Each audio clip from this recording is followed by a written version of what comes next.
Hey guys, Noel here, and it is Saturday night, and while family is asleep or falling asleep upstairs, I don't know if my daughter is still awake. She had a birthday party, so she was running around like a lunatic, so she had an early nap, and then she woke up, so I think my wife may still be putting her to bed, or she just woke, or she's fallen asleep or something. I don't know what's going on up there. I think it's pretty quiet, so I think we're good to stream. Long story short. So yeah, welcome. We got a new hat today. We got the teal Florida Marlins right here with the monochrome Marlins logo. I really hate the new Marlins logo that looks like the McDonald's logo. I don't know. I'm not digging it. But this is the like the '97 Marlins that won the World Series with Bobby Bonilla. That's one of my all-time favorite teams.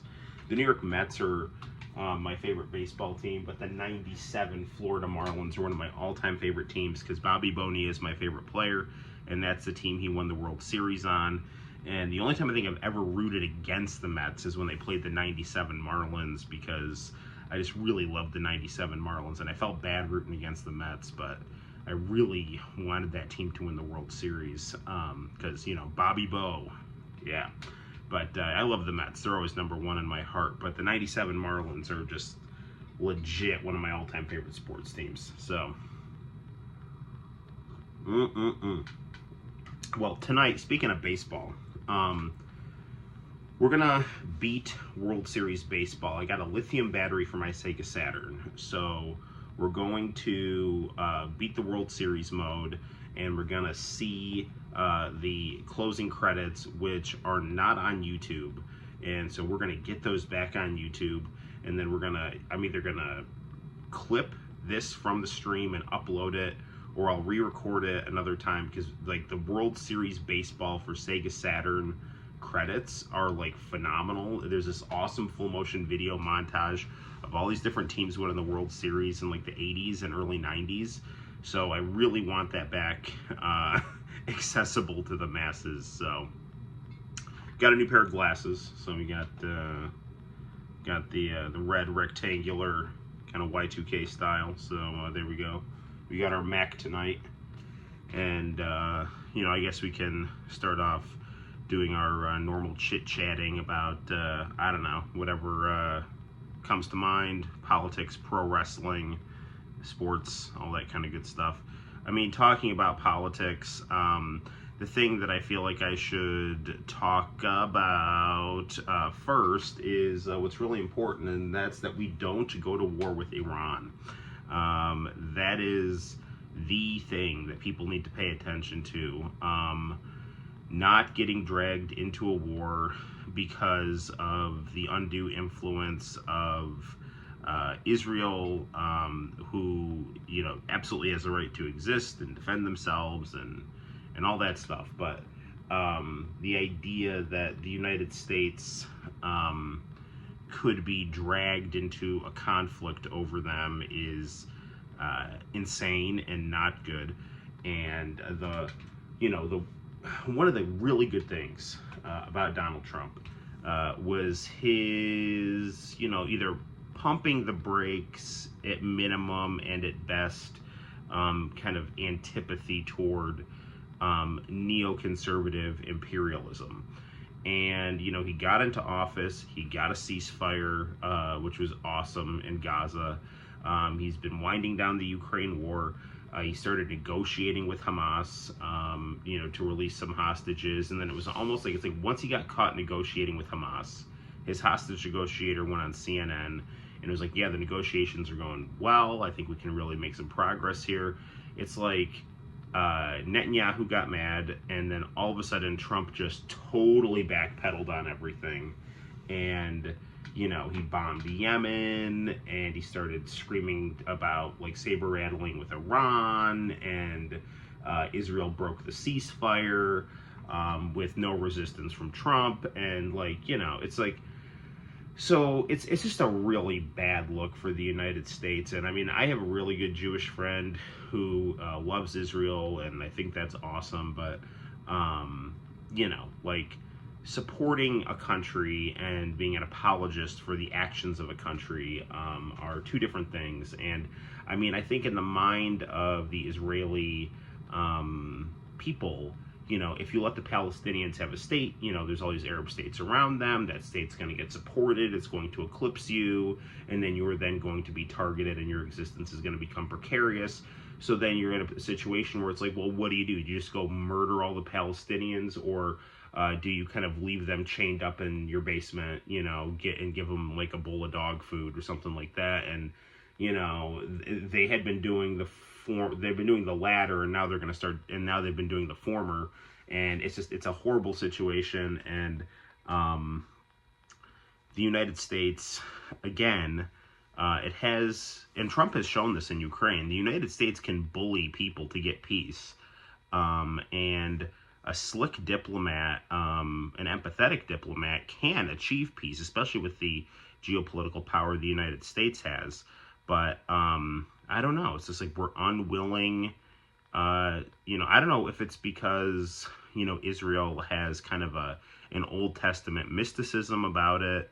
I don't know whether it's because they're just really good at bribing politicians. I don't know if it's because of neoconservative ideologues who have a utopian vision of American global hegemony in the 21st century, and that's intrinsically tied to Israel's geopolitical interest. But all these people who are like freaking out about Trump and Elon doing bureaucratic realignment and stuff like that are totally missing the game, and that's by design, because whenever the mass media gets you to start paying attention to like just bullshit things, it means they're planning a war. I remember I was in college when the Iraq War started. It was bullshit. George W. Bush and Dick Cheney are true war criminals. You know, anything Donald Trump has done is such small potatoes, pissant stuff compared to these guys. And to a certain extent, I think George W. Bush was just stupid, but Dick Cheney was just evil, and proud of it. And yeah, just willfully invading a country, killing 1 million people, and torturing people. And it's like, oh yeah, that's fine, you know. So like, I don't know, but that's what. But people need to be, you know, mindful of this. This is the game, okay? And the bad thing about the United States, the bad thing about America, is that so much of our economy is intrinsically tied to war, and that's horrible. You know, again, it's like I have Ukrainian students from Western Ukraine. You know, I love them. I understand, you know, where they're coming from when they talk about the necessity to, you know, have independence from Russia, and have autonomy and things like that. But at the same time, you know, there are ways to go about your geopolitical strategy that can avoid conflict, given certain geopolitical realities. And the United States in particular played a horrible role in provoking instability in Ukraine. And and people who support the Ukraine war in the United States are really sick about like how they defend it, where they're like, do you realize how much money this is making for the American economy? It's like, you are either stupid or evil, you know, if this is your way to make money. You know, like, it's like, oh, we're hurting Russia and no American is dying. It's like, yeah, just the Ukrainians, right? Who gives a shit about them, you know? So, and that's not to take away from, you know, the valor of the people over there fighting for their homeland or anything like that, but it's just like, you know, if there's ways to go about things without chaos and catastrophe and bloodshed, those things need to be pursued relentlessly, and the United States has just not been interested in doing that in decades. And it's not good. And that's what people need to be up in arms about, not that, like, oh, there's a Tesla, let's set it on fire, take that, you Nazi, you know? Like, I mean, I don't know, but that's the thing, is like, that's what mass media that's controlled by the invisible hand wants you to do. They want you to get distracted with stupid shit, You know, like, oh, won't somebody please think of the bureaucrats? Won't somebody please think of the bureaucrats? Like, you know, I mean, the big thing now is like the Department of Education is getting collapsed, you know, and it's like, dude, it's like we didn't have the Department of Education until like what, 1980? Like, you know, and again, like, I'm a teacher and I can tell you all about education and why I think that, you know, this is a complicated topic, but the real point is like all those little things within the Department of Education, those are going to get collapsed into other government agencies, or there's going to be private equivalents or things like that. All of that is just bullshit compared to, are we going to end up getting into another war? You know, all this other stuff is back burner at best stuff. But it's not being presented that way in the mass media, because the mass media is funded by weapons manufacturers, pharmaceutical companies, and staffed by ex-Intel who, you know, do all the geopolitical machinations that lead to all kinds of problems. And I don't want my country to be acting like a shit stirrer on the global stage that, you know, just ends up creating problems for everyone involved. So there's that.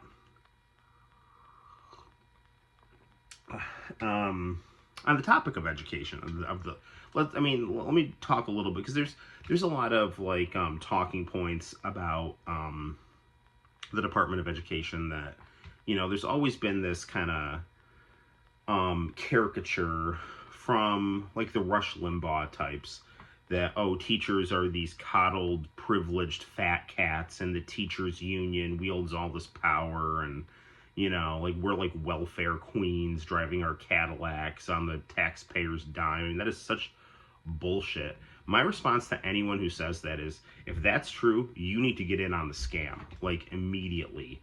Like, if this is such easy money, join the club, because I'll tell you right now, there's teacher shortages, so the door is more than open for you to hop in to be a teacher. If you think being a teacher is so easy that you're going to go get summers off and big fat paychecks and shit like that, because you will get summers off, but you need summers off because you would probably go crazy otherwise. So, you know, I mean, in terms of like the federal role in education, you know, starting with like George W. Bush and No Child Left Behind, that was horrendous. It just further standardized curriculums, and I think really led to the dumbing down and stifling of education, because teachers couldn't really teach based on their expertise and personal experiences. They started having to teach according to standardized curriculum geared toward, you know, test taking. And Obama continued that with Race to the Top.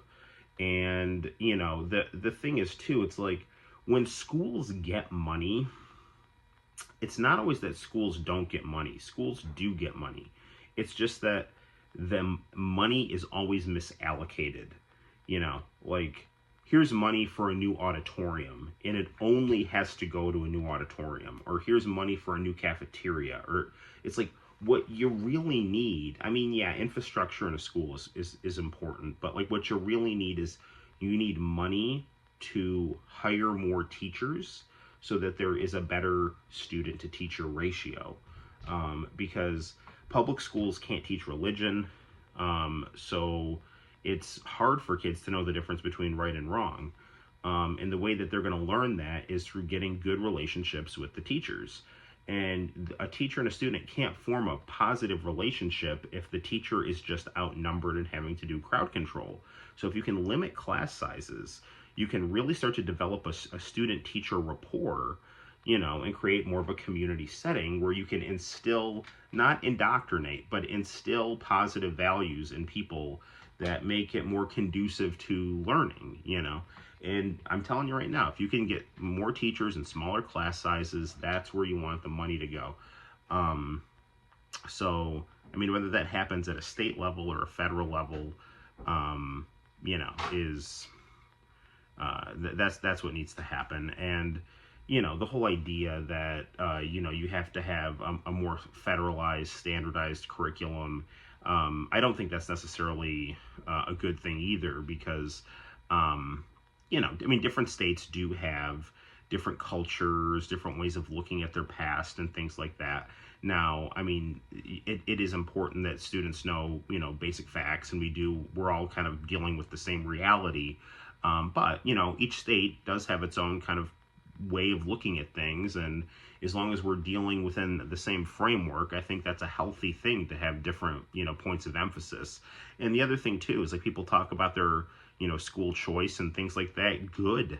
The more school choice, the better. If you can have private schools getting money, and non-textbook company charter schools, like just real community-based schools that aren't just the arm of some textbook company, and Christian schools and things like that. Those are all good. The more options for education you have, the better, because that's what's going to help public schools, because you'll have because some kids will be able to go to other schools, and so then you'll have less stress being placed on the public option, and then that way you can get a better relationship going with the student teacher dynamic.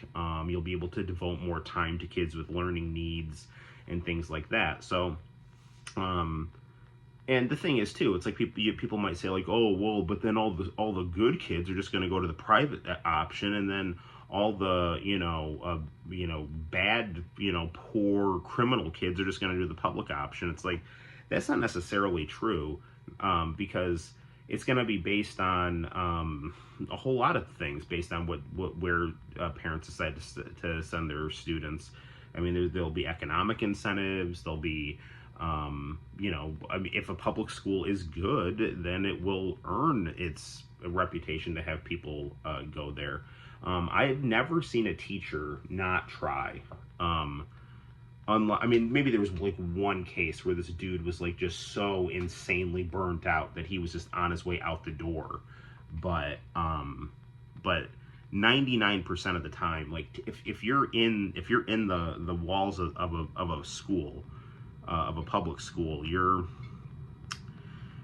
trying, and you're trying in a not ideal situation, because you have to do crowd control, content expertise, child psychology, trying to help people that can very well be resentful of you for just trying to teach them. And a lot of the time it can just be like herding cats, so just a lot of mind-numbing stuff. But you do it because that's your job, and you care about the kids, and you got your own family to support. So, it's a job that also, if you want to help public education, and whether this happens at a federal or a state level, you need to make it so that there's not a lot of turnover, because teaching is something that gets better with time. And if you have time in a classroom, you'll learn how to better communicate with students. Your first 5 years of teaching are going to be very difficult, and it's going to get a little better each year. But like, if you just keep getting, young people out of college, you throw them in a classroom, the students treat them like shit, and then they're like, after 1 or 2 years, like, I don't need this, I don't have to do this, I'm going to do something else.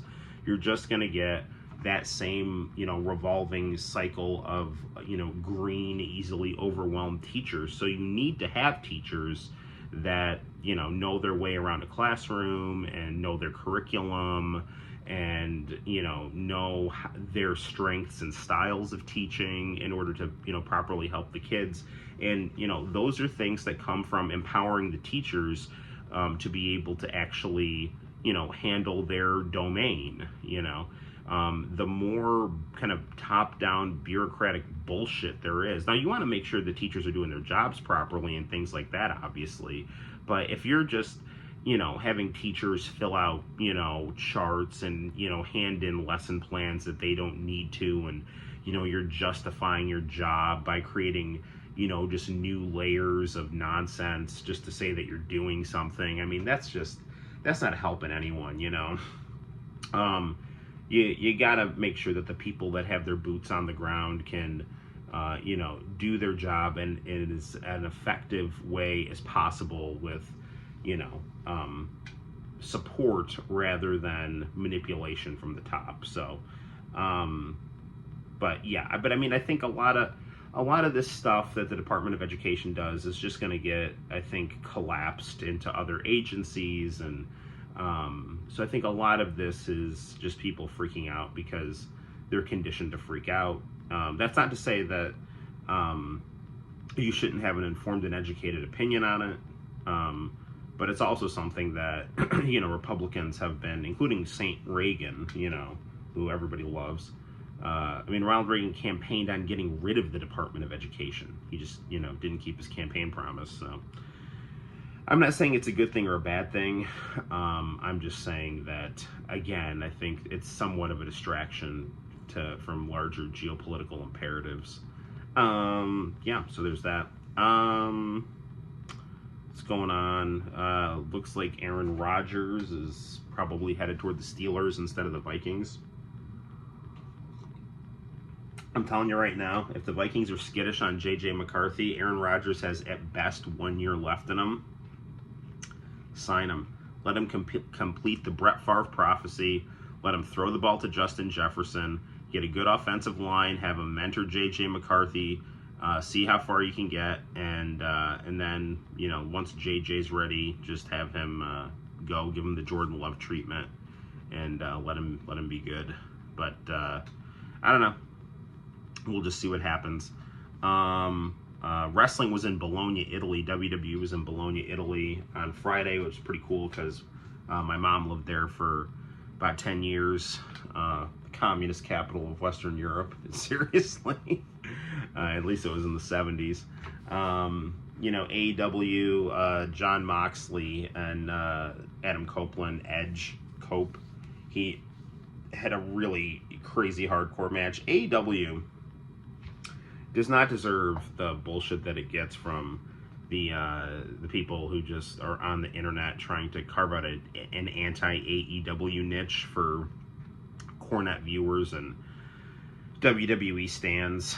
AEW really absolutely has the best wrestling matches. I do think that WWE, under, this regime of Triple H and Cody Rhodes and The Rock and I think they have really good storytelling. I think AEW storytelling is good too, but definitely WWE's emphasis is on storytelling and AEW's emphasis is on match quality. And the WWE does have good match quality, and AEW I think does have good storytelling, but I think AEW puts its chips more on match quality, WWE more on storytelling, and that's kind of the two different options you get with each product, and I think that they're both enjoyable products to watch. So, I enjoy watching, Collision and Dynamite and Raw and SmackDown, so that's good stuff. So, we are right now for World Series Baseball on the Sega Saturn. We're not going to be playing this like the majority of the time because I'm at the World Series right now. I've got it set to 1 inning games. So, if we can score in the first inning, we'll just win the games. But I'm really looking forward to getting those closing credits because they're not on YouTube. So we got to get them back on YouTube so that the people can see the beauty of the closing credits of World Series Baseball, known in Japan as Hideo Nomo Baseball, and then known before that as Greatest Nine. So there's that. So right on. So here we go. Let's go position the camera. Hopefully, looks like I got one person watching me right now. So how's it going? Hopefully you're enjoying the stream. Right on. All right, let's scoot our camera. Do.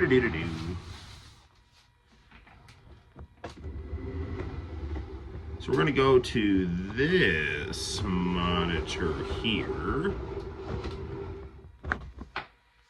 And we're going to put the camera down about here. Sorry about that.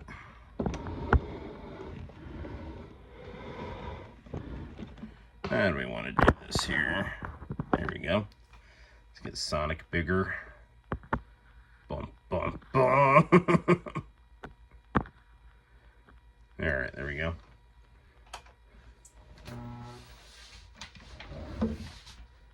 Oh, let's see.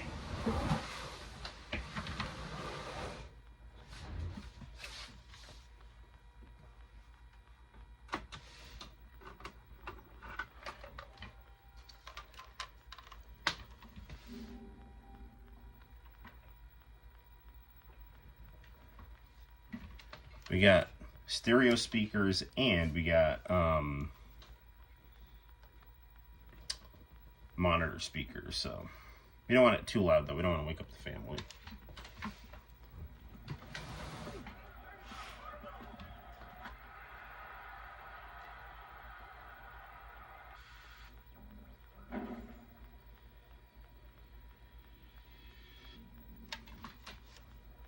Scoot this in just a little bit more.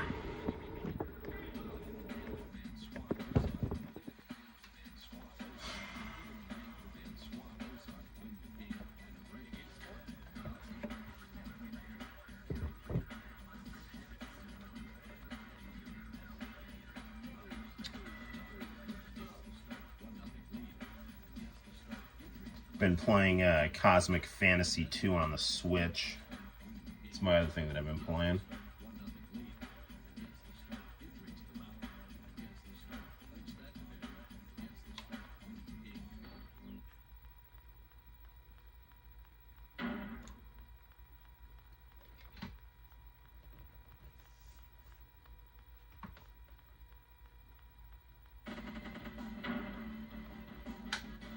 Alright, pennant rice. Actually, no, I don't want to do that.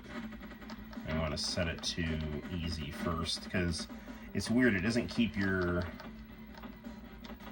It saves your game data, but it doesn't... Make sure I got that right. Yeah, rookie 1 inning, that's what I want. I'd like to give you the quickest games possible.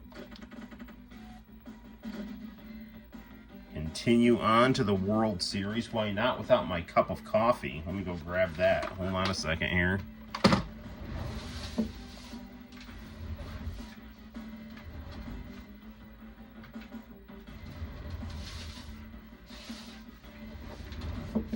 All right.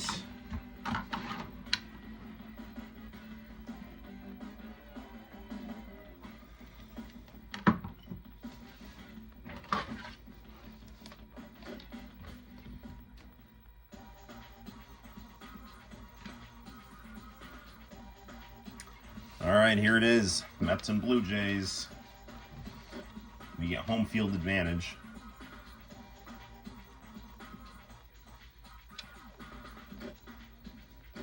David Cone.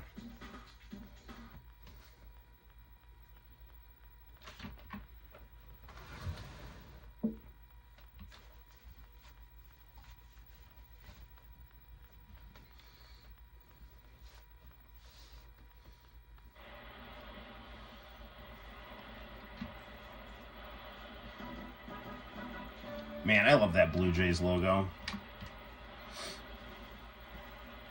Now batting, Devon White. The windup and the pitch. 1 ball and no strikes. 1 ball and 1 strike. 1 ball and 2 strikes. Proud tradition of Tommy Lasorda baseball. Now batting, Alex Gonzalez. And 1 out and nobody on. Reggie Jackson baseball on the Master System. No balls and 1 strike. This is the Sega Saturn. And the pitch. You know, it's funny because there were so many games called World Series Baseball that were all made by different people, and they were all published by Sega. Now batting, Joe Carter. Joe Carter was very cool. Nobody on. No balls and 1 strike. The windup and the pitch. No balls and 2 strikes. '93 World Series winners. He struck out the side.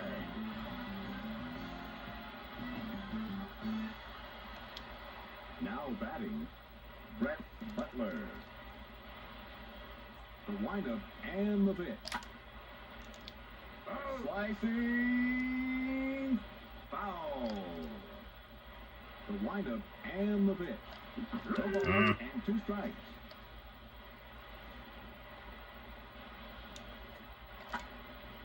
The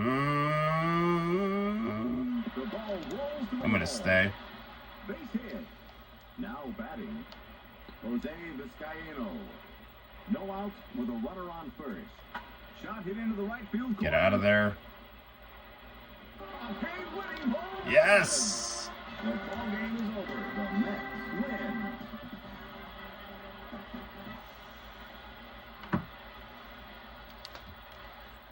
Well done, Jose. I think I figured out the mechanics of how to hit on this game. You gotta make contact first and then pull it. So make contact and then pull away from the plate.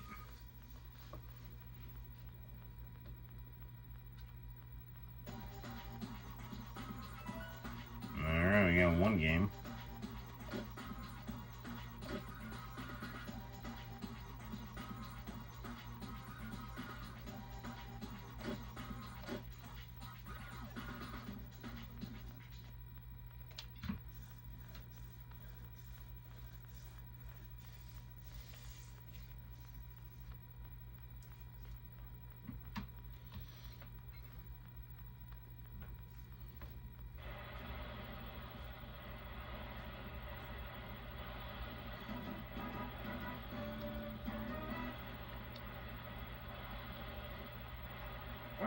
Now batting, Devon White.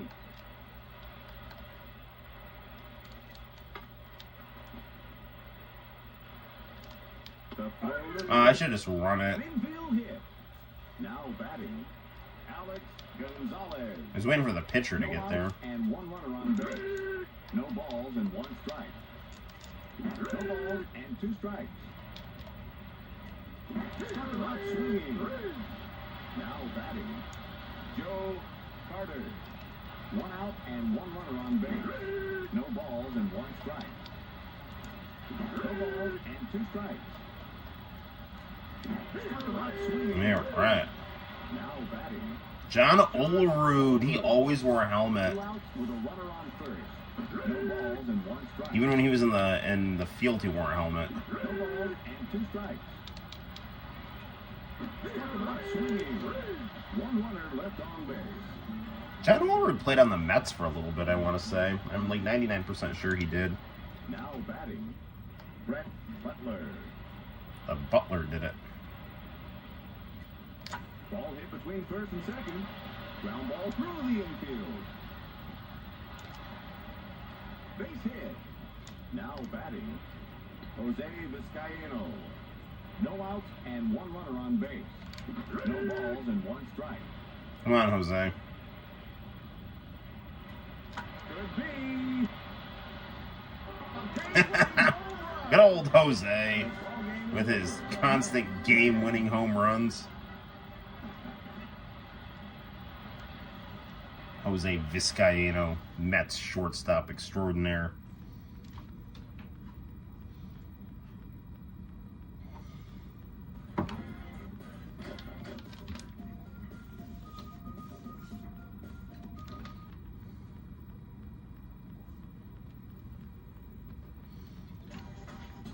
Two more games and we win the World Series.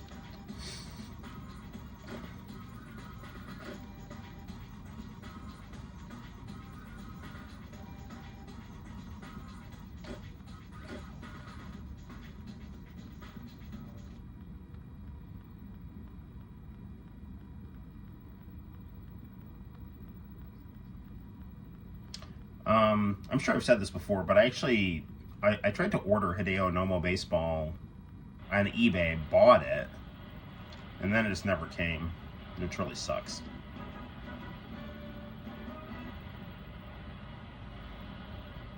Now batting, Brett Butler.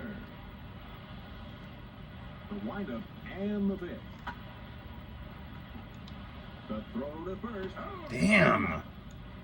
Now batting, Jose Vizcaíno. One out and nobody on. Ground ball through the infield. Man, you're not getting me there. Base hit. Come on, Rico Bronya. Rico Bronya. One out with a runner on first. Grounder in the hole. Ground ball through the infield. I'm gonna stay at The throw third. to third. He's safe. Come on, Bobby Bo, Now my hero.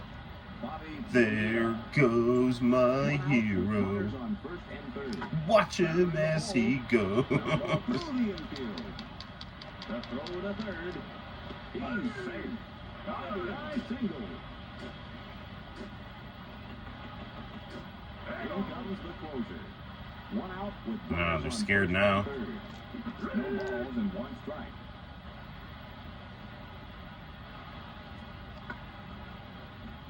Now double play. Close Oh. play. Now batting, Joe Orsolak. I thought it was a double play, but that worked out. Runner on first. No balls and one Good strike. old Joe Orsolak, the working man. With a base hit right there. Ball through the infield. He's safe. Base hit. Now batting, Ryan Thompson. Two outs and two runners on base. Ball hit to right field. Get out of there. He makes the play.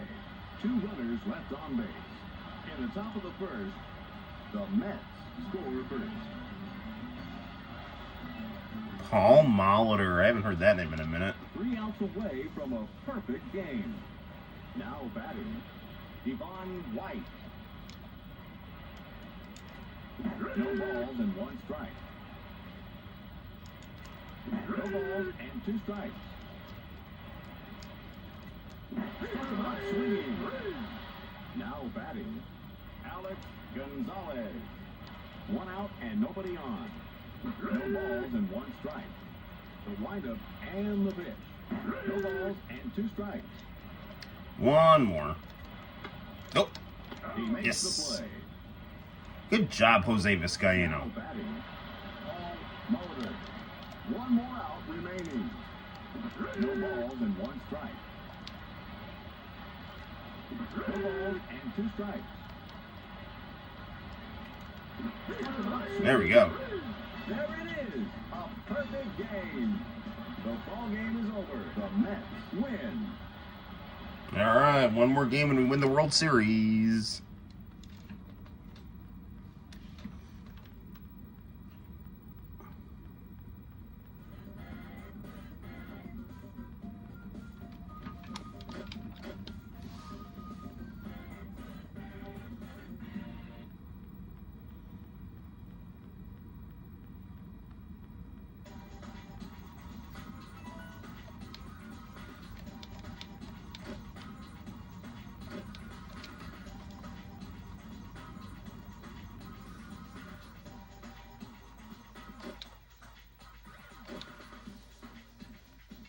Man, I haven't seen these closing credits live in like years. Like it's been since like 1998.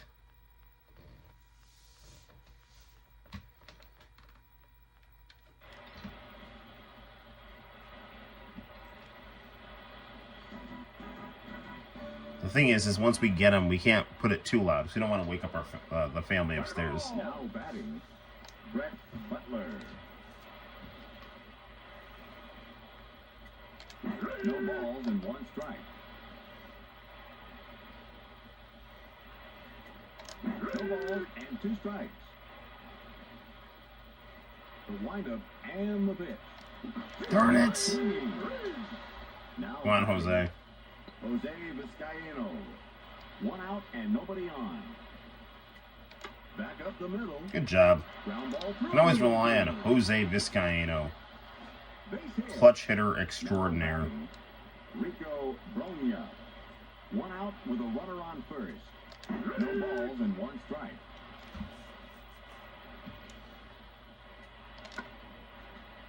Ground ball through the infield. He's safe. Base hit. Come on, Bobby Bo. Batting, Bobby Bonilla. 1 out and 2 runners on base. Hooking, foul. Ball hit between first and second. Oh, Bobby, you know how to drive in the RBIs, don't you?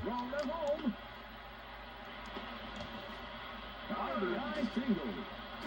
Way to go, Bobby Bo. In comes the closer. As seen on 90s sitcom Living Single. Ground ball through the infield. RBI single. All right, Joe Orsolak. Joe Orsolak. 1 out and 2 Man, I used to watch the runners on hell base. out of this Mets 2 team. balls and 1 strike. 95 Mets. The throw to second. Close play. Now batting. Well, actually, this is more than 94 Mets, because 95 Bonilla got traded to Baltimore. Grounder in the hole. Ground ball through the infield. The throw to third. Am I going to make it? Yes, I am. Good deal. RBI single. Todd Hundley. Batting, Todd Hundley. 2 outs with runners on first and third. Foul. Ball hit to center field. Popped it up. He makes the play. 2 runners left on base. In the top of the first, 3 the outs. Mets score first.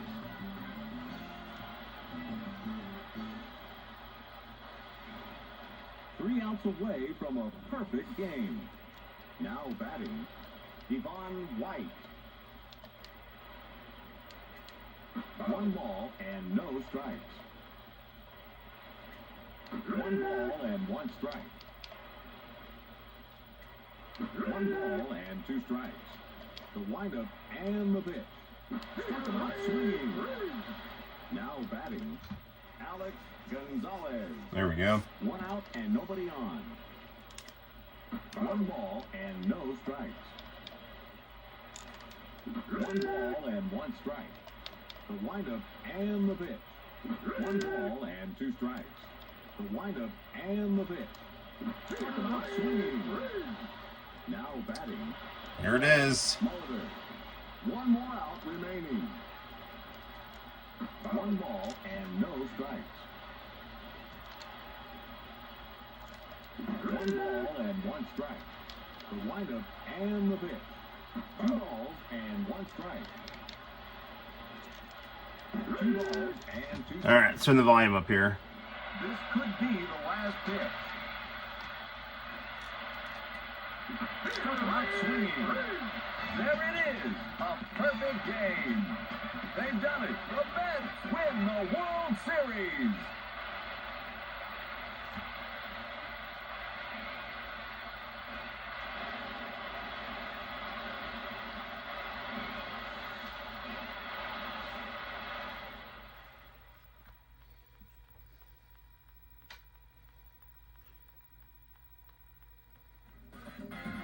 Okay, now let's check out our awesome credits.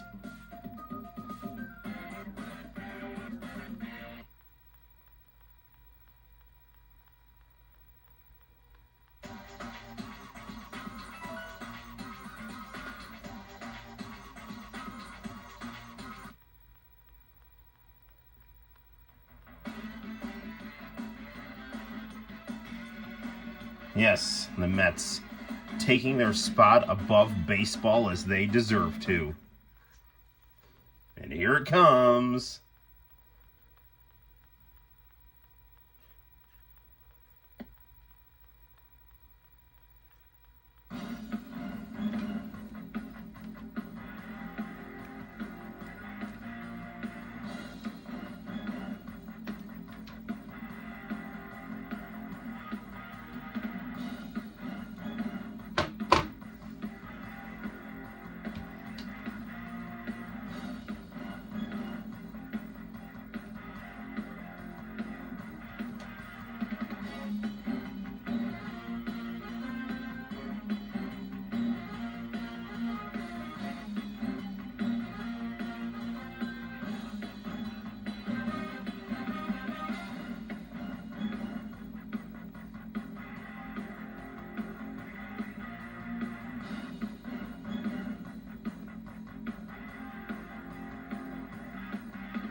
Man, that was totally worth the wait. Now that I have a lithium battery, I can watch that again and again. And again and again and again. Ah, good times.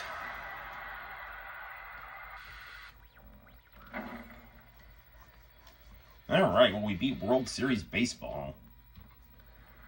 Now what to play?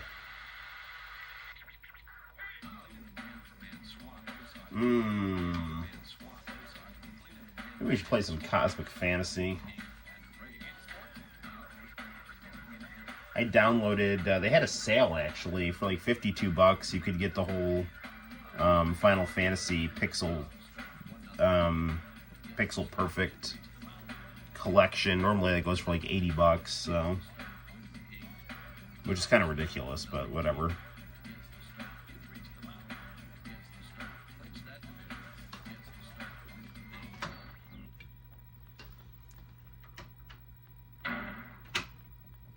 Although, I don't know. Let's play a little Mortal Kombat 3. I'm going to play some vanilla Mortal Kombat 3 as one of my favorite YouTubers, Daryl Sung. One of the, probably arguably the best Mortal Kombat channel on YouTube. TabMock99 is very, very good. Actually, TabMock99, I think he just had a video where, he had unearthed some of the documents and actually got some gameplay of the Mortal Kombat Nitro for the Super Nintendo. But Daryl Sung's just got really good long-form Let's Plays of Mortal Kombat, so PlayStation's not plugged in. Well, we'll have to do something about that now, won't we? Hold on. Do-do-do-do-do.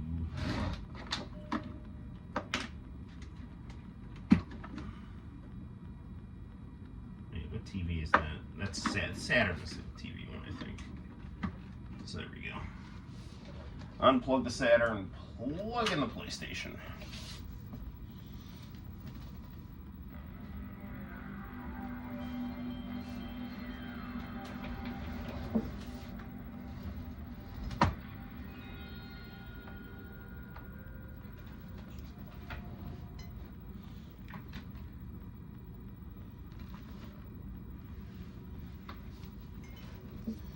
Man, I don't remember the code. Williams had such a pretty mid-90s logo.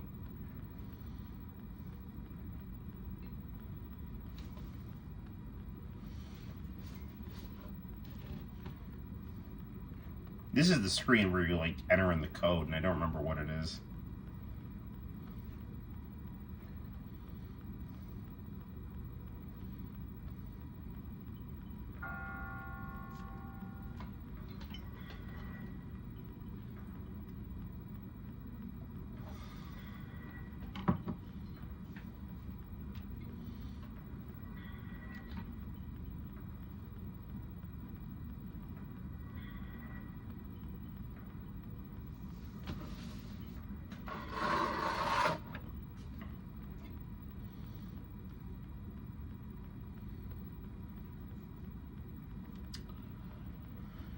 Oh, WWF, why can't you overtake Mortal Kombat 4? I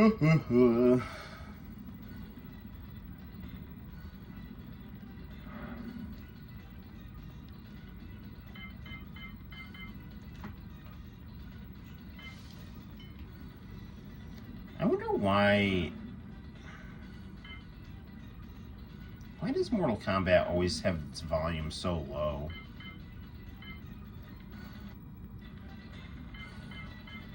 That's like a CD thing. Not a CD. It's like an arcade thing. The Midway arcades was always so low.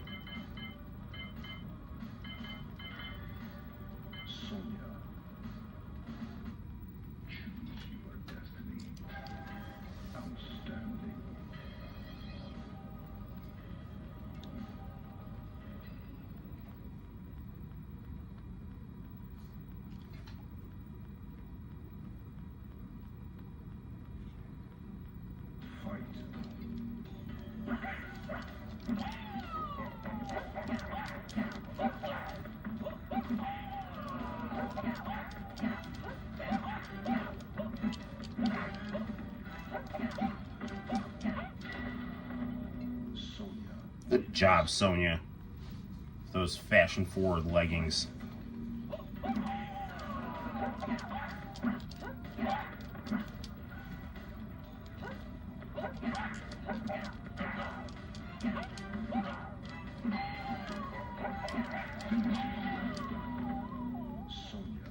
Oh, Carrie Hoskins, you Playboy bunny, you.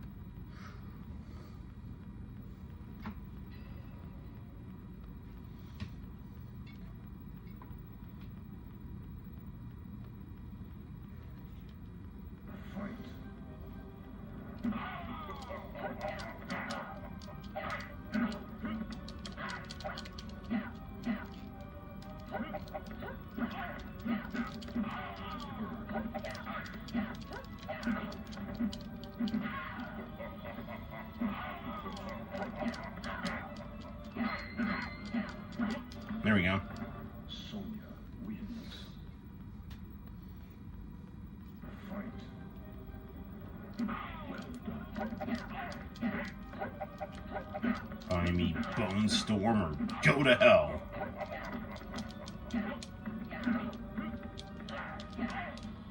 Finish him. Sonya wins.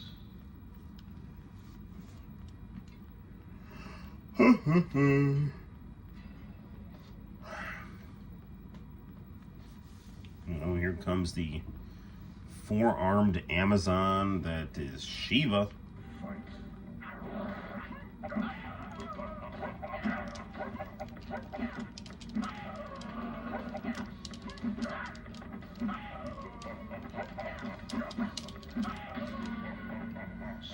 There we go.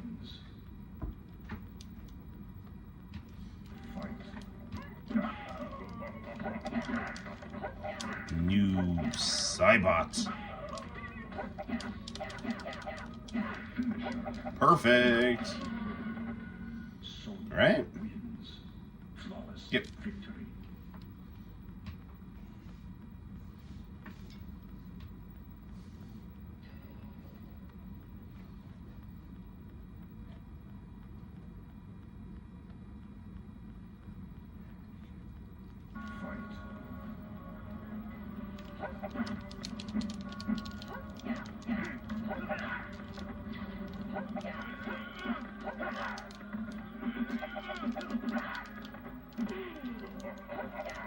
Come on.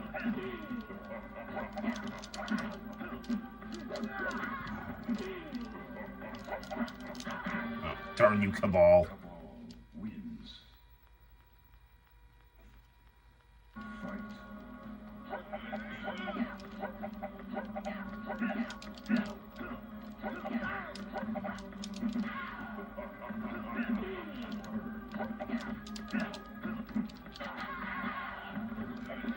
That's not good.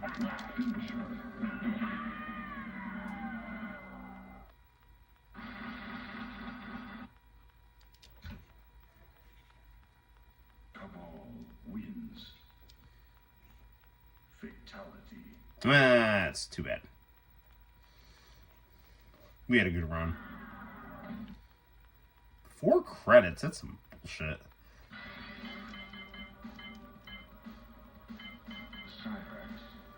Now, does Cyrex play like Scorpion, or does Smoke? I think Smoke is the one with the harpoon like Scorpion.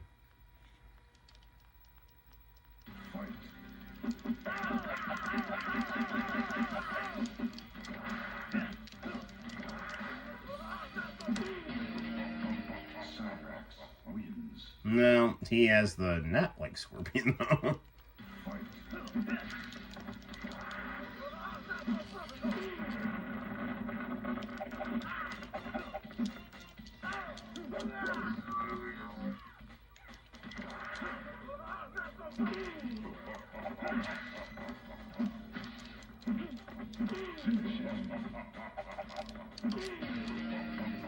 Cyrax wins.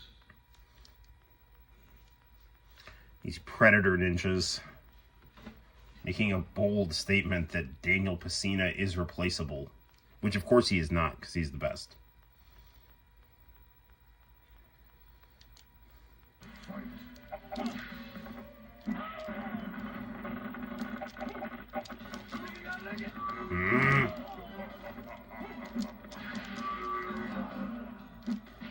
No, no, no, no, no.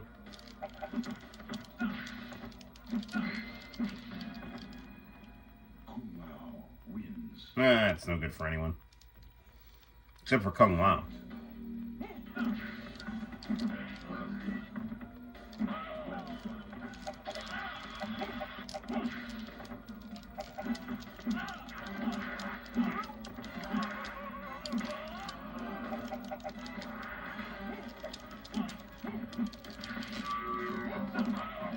That was close.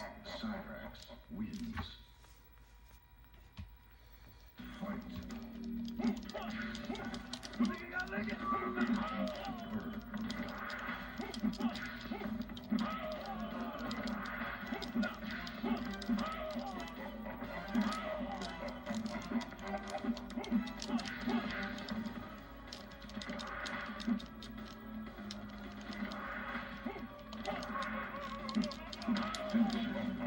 That worked out. Cyrax wins.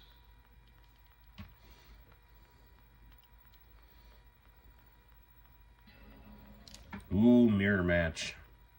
The existential crisis.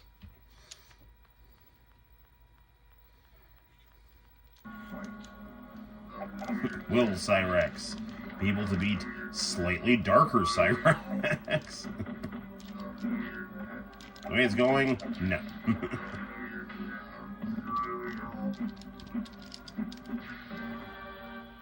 Cyrax wins. All right, let's try this one here.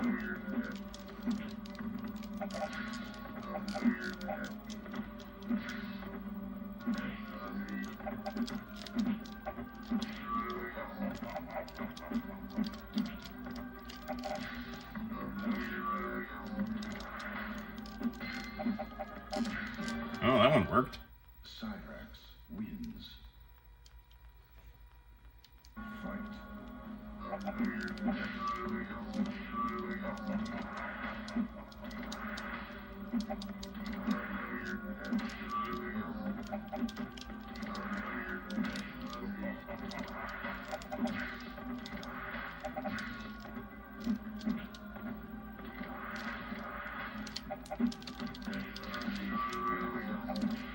Yes.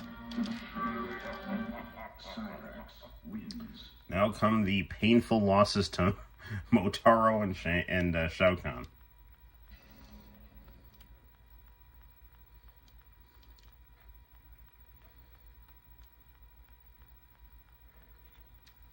Fight.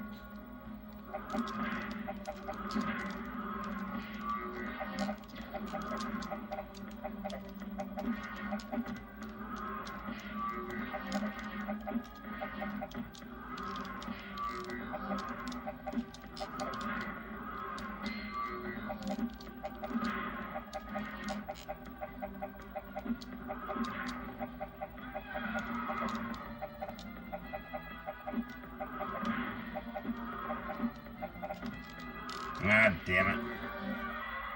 Motaro wins. Fight.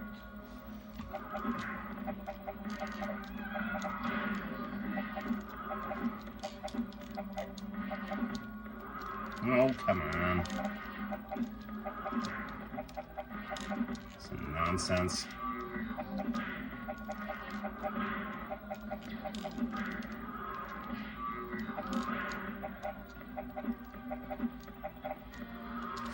Ah, damn it, I almost had him. Motaro wins. Well, let's see if I can do anything with Liu Kang. He's usually my go-to when I get in trouble. Against the bosses, at least. Okay.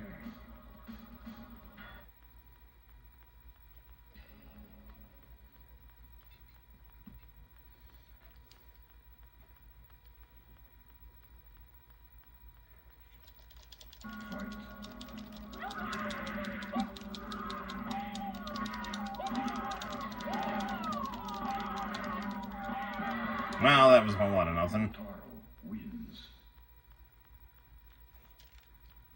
Fight.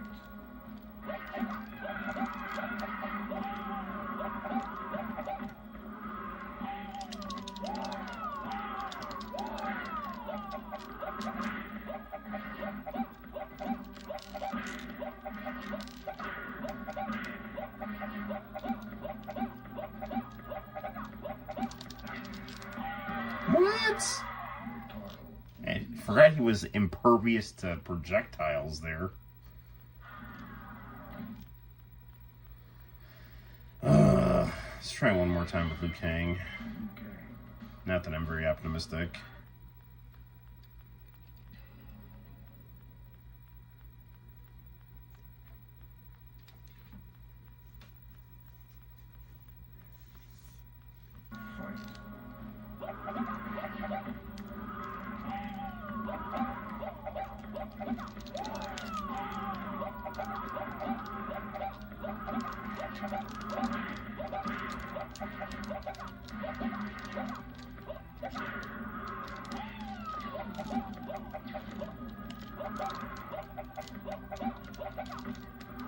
I'm not winning this. Do.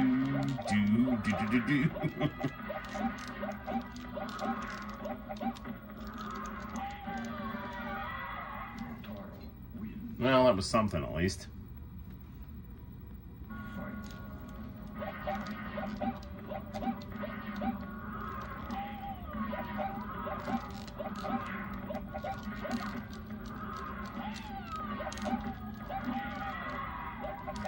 Hopefully the one person watching the stream is enjoying this.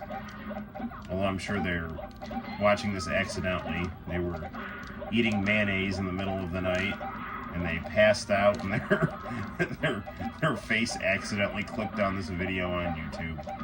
Hey, 1-1, there we go.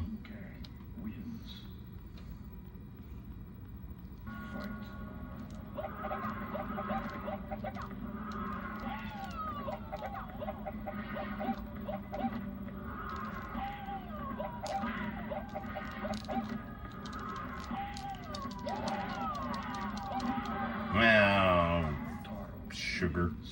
Alright.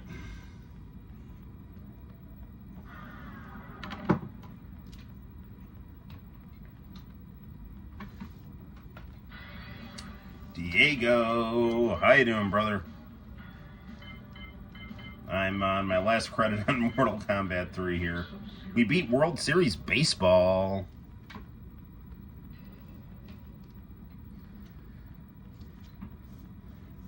After this one, we're going to play some Cosmic Fantasy 2 on the Switch.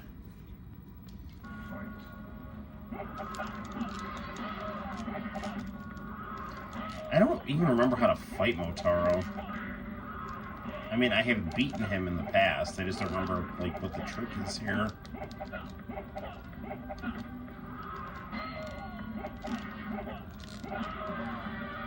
Because, like, nothing works against him. Like, he can't get hit with projectiles.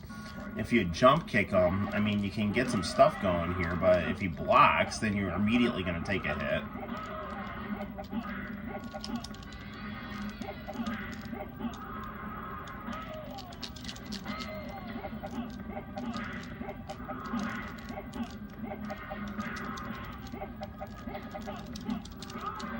Yeah. We gave it a try.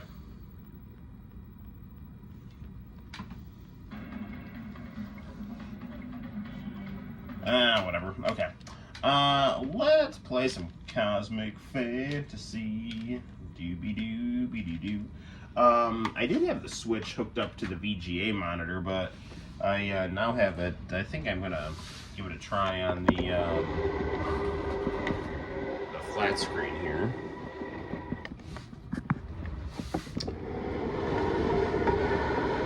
Okay. Let's pick this up here. And alright. Find the gigantic Sonic here.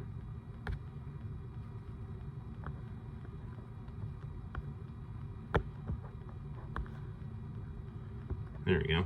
Okay, let's turn on the TV.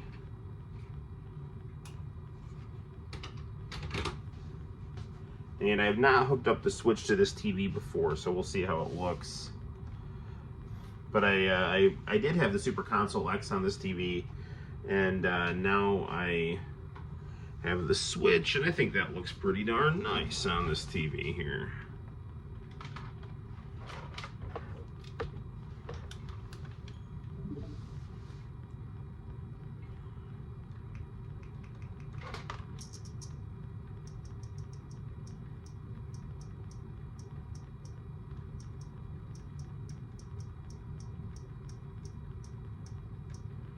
The screen size is a little small because I had there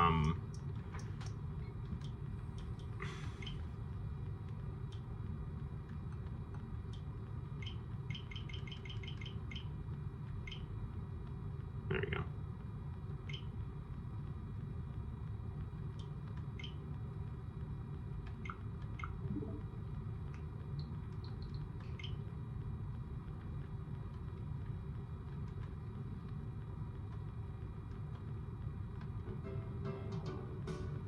Okay, I think we're going to need to do some leveling up here.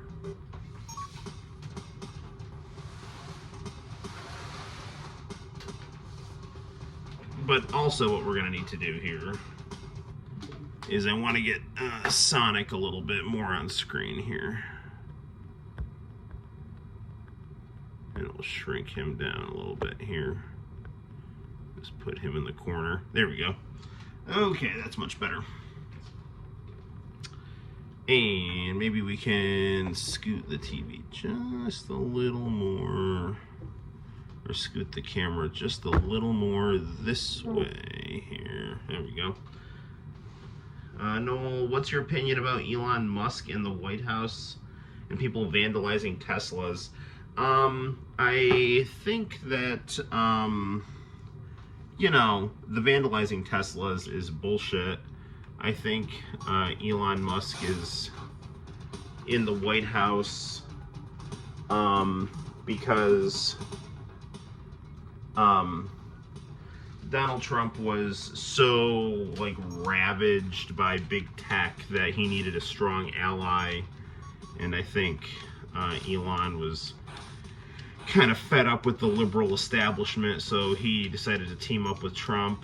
But I mean, people vandalizing Teslas, I mean, it's just liberal hysterics that's annoying, and it's, you know, vandalism at best, pet domestic terrorism at worst, and it's just, I mean, it's hypocrisy too, because these will be the people that always talk about, like, oh, how dare you be violent, and then they're just losing their shit, you know. And the hilarious thing is, like, these people all view Teslas as, like, this great anti-global warming thing, and, you know, it was, like, a badge of honor was their Teslas, and, you know, now they're just, like, hysterically and vengefully and incoherently, just, like, you know, setting them on fire and things like that, you know, so, I mean, I think Teslas are overpriced, and you can kind of take or leave the aesthetic, but, it just shows how hypocritical people are. They'll love and hate things based solely on politics, you know, there's no consistency other than their political alliances.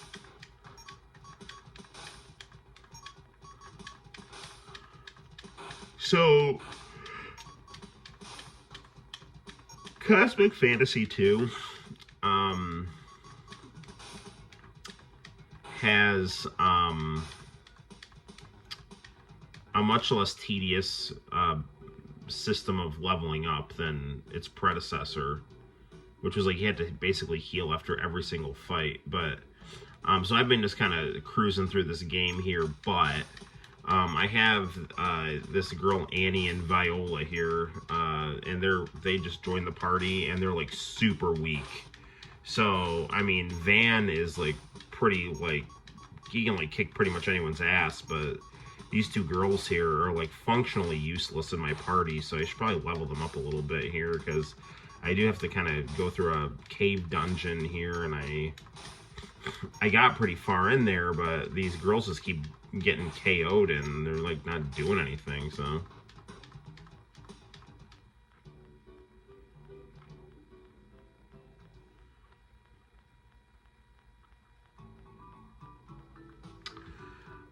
You know, as far as like all this Doge stuff goes, like, I mean, there is a popular mandate to get rid of government largesse. I mean, and you know, there's a lot of imperial bloat and things like that, but I think a lot of this is just a distraction to just get people to be spinning their wheels and bitching and complaining and kind of getting sympathy for government bureaucracy, whereas you know, the real danger is going to come if there's like a foreign Middle Eastern war, and this is just to basically distract people from that. It's like, yeah, it's totally fine to, you know, outlaw speech against Israel and bomb Yemen and saber rattle with Iran, like that's all fine, but God forbid you shut down one branch of bureaucracy and collapse it into another branch of bureaucracy, because you know, that's messing with the, I don't know, authority of the invisible hand or some bullshit like that, you know, so. How did Sonic appear on the screen? I can actually get, I can search things through Giphy on Prism, and so I can get like little stickers in the corner. I wish I could customize it, like more, like make my own.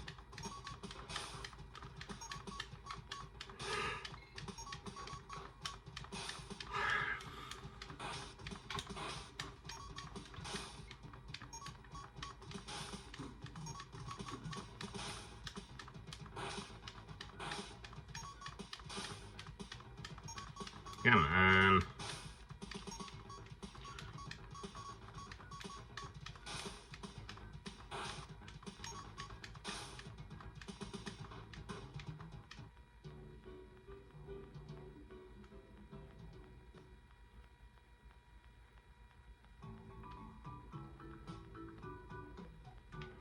Sweet, sweet in. So, on the topic of Cosmic Fantasy 2, actually this isn't like directly on the topic, but my favorite YouTube channel, one of my favorite YouTube channels, Basement Brothers, they just reviewed this game called with the Book of Chibalim or something like that, and it's like this it's like about, it's a cowboy RPG mixed with like it was an HP Lovecraft, and it just, the video of the review of that game is like wildly entertaining, so I highly recommend people check that out. The Basement Brothers' most recent video. I think it's called like Cowboys in Cthulhu or something like that, but it's great. What's my opinion about Trump putting tariffs on Canada and Mexico? Hey, yes! Can you put a cosplay of Sonic and just do a gif of that? I have Sonic PJs upstairs.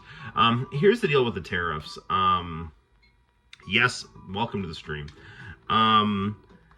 So tariffs can work, but the thing is that they lead to retaliatory tariffs, which then end up having adverse effects.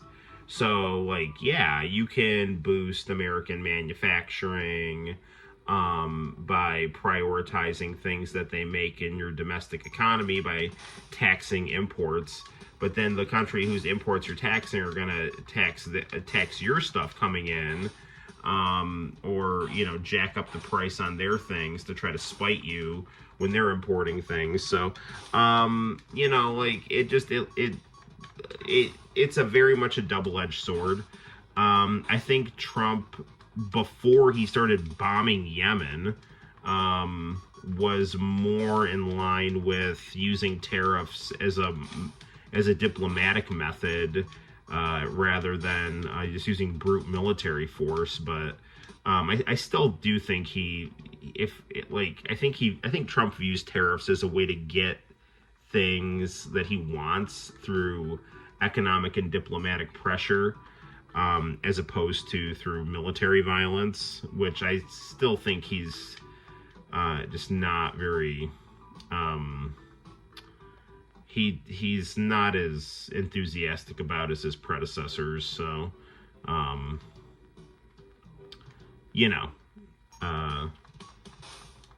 even though he's showing signs of starting to capitulate to Israel increasingly, he did get a ceasefire. You know, he is winding down Ukraine, and so I do think that he is, if he can get something done with tariffs rather than, you know, military deployments or things like that, you know, that's, I think, preferable to him. But I do think he underestimates the negative effect of tariffs. I think it's just like he discovered them and just, you know, didn't really read a lot about like how the U.S., you know, used to do a lot of tariffs and kind of its adverse effects that they had. But I mean, at the same time, it's like Trump, I don't think, is a huge fan of the like kind of globalized economy. I think he wants something more America centered, and so in that sense, tariffs can be a valuable tool. But I mean, you know, if you take a look at U.S. history, a lot of the tension between the North and the South, other than you know, the issue of slavery, was on tariffs, because when the North would do tariffs on things coming in from other countries to try to boost American, you know, products, it would be the Southern exports that would get the kind of revenge tariff put on it by the other country, and that pissed the South off all the time because they weren't able to make the, you know, money the way that they wanted to because people were slapping tariffs on their exports. So, yeah. So there's that.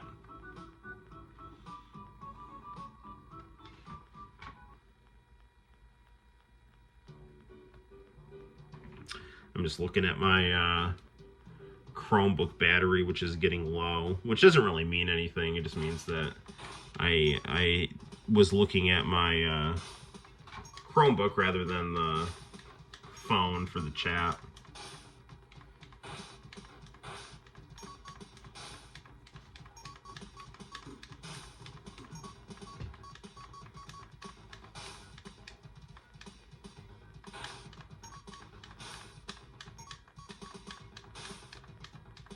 Oh, you big eyeball.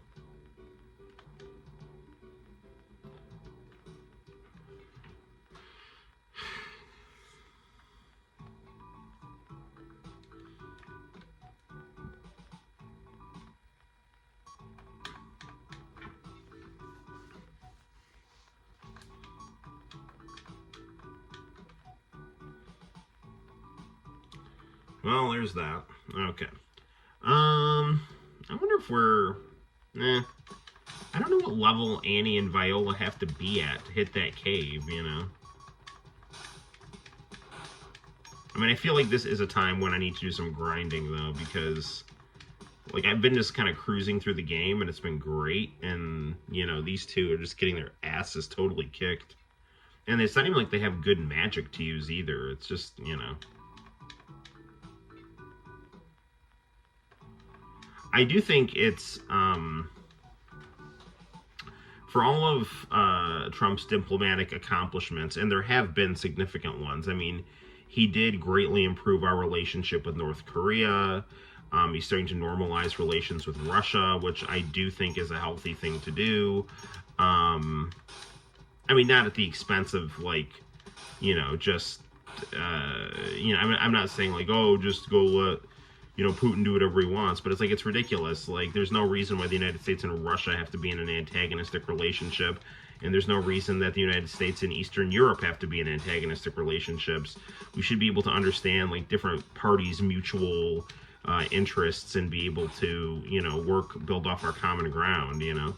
And the idea that, you know, the United States has just been blindly belligerent to Russia, you know, since Obama, is ridiculous. So, but the fact that it's like, okay, you can smooth things over with North Korea and Russia, but you're like, you can't get things smooth with Canada, like the most easygoing country there is. Like, that's kind of stupid. So, and the thing with Trump too, it's like people want to like him. I do think, I mean, there's some people that just, their religion is hating him, which is stupid. But if Trump was just a little more skilled and a little more mature, he would be on Mount Rushmore, you know. But I don't think he, I don't know. He's not, he lacks the skill to, he lacks the discipline. I do need to get up reading more news because I just have no idea, man. Yeah, I'm just not, like, I know that you, you know, your parents are in Saudi Arabia. I just hope everything's okay with, you know, your family and everything. You know, I don't know. I feel like, I feel like Trump he started negotiating with Hamas, which I think, to start releasing some hostages, which I think was a really positive step. And then Netanyahu, I think, found out about it. Israel got mad, and then all of a sudden Trump started talking about, like, you know, saber rattling with Iran and bombing Yemen and things like that. And it's just like, you know, dude, like, what are you freaking doing, man? Like you're supposed to be this, you know, guy who doesn't like to take orders, and you're just, I don't know. It's just, there's this weird exception with Israel where it's just like, that's the one thing with that Trump won't stand up against, you know. And it's like, and again, it's like, I'm not anti-Israel. It's just, I think that they shouldn't be, they should be held to everyone else's standards, you know.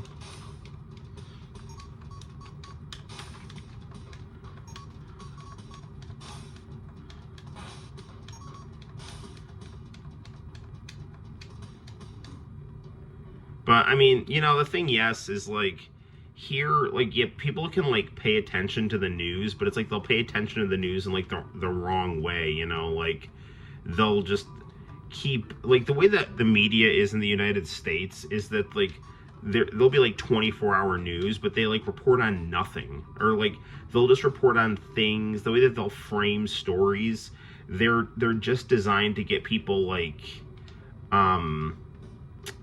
arguing, but it's like it provokes very intense argument within a framework that kind of distracts you from the major issue, and it's not good. One of the good things about YouTube is that, you know, a lot of independent journalists have been able to do a lot of really good work. You know, people like Glenn Greenwald. So, yeah, so that's good.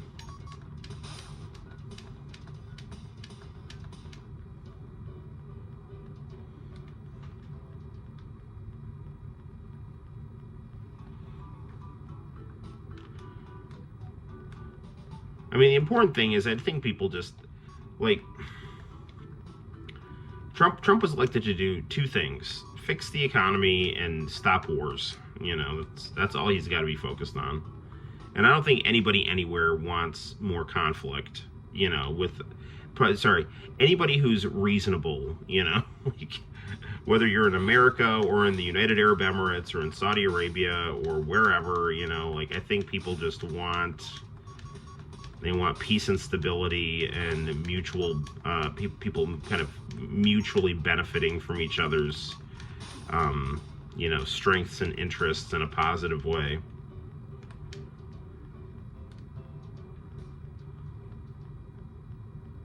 News media there is bad too. Oh, that's fantastic. Well, you know, then you just work on wrestling, and that's all you need to worry about. What do you got there, Al Jazeera?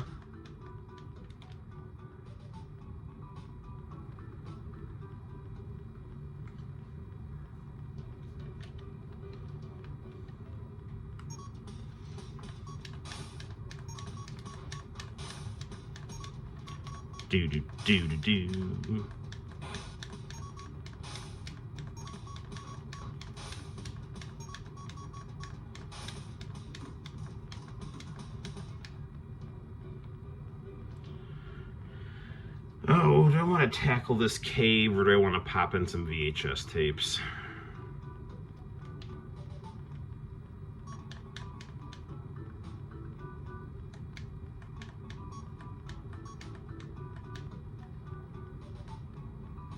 Actually, I think I want to see what how the Super Console X performs on the VGA monitor. So we're gonna take a little break from Cosmic Fantasy. My dad's a head journalist, so he was that was one of the main reasons he left. What organization was he a journalist with?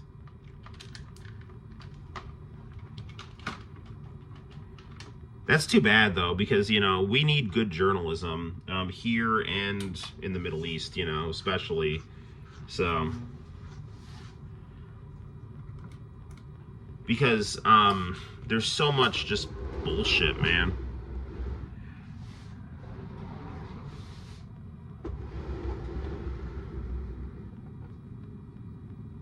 Okie dokie.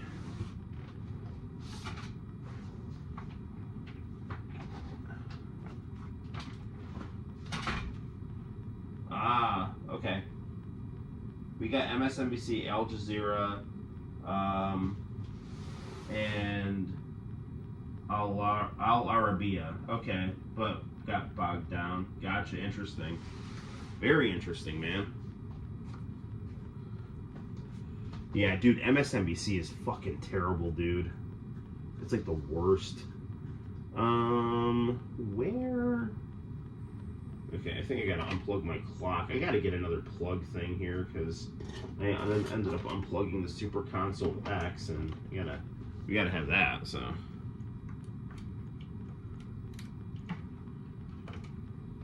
there it is.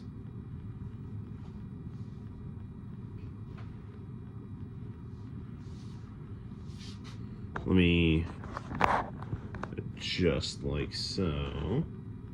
There we go.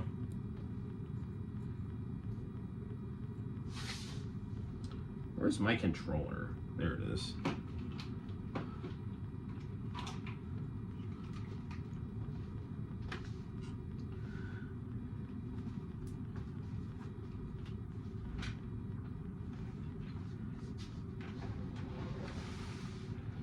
Okay, I'm gonna actually pump the brightness down a little bit on this here. And I'm also going to try to adjust the screen a little bit here. Sorry if my hand's in the way. Alright, I think that's better. Okay. Okay, let's just do a couple of rounds of something here.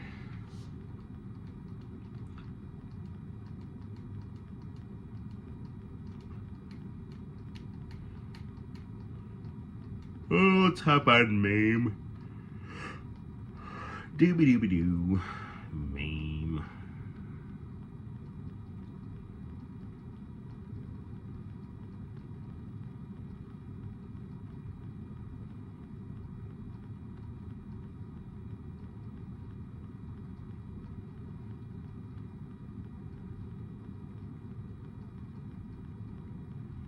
Oh, what do we want to play?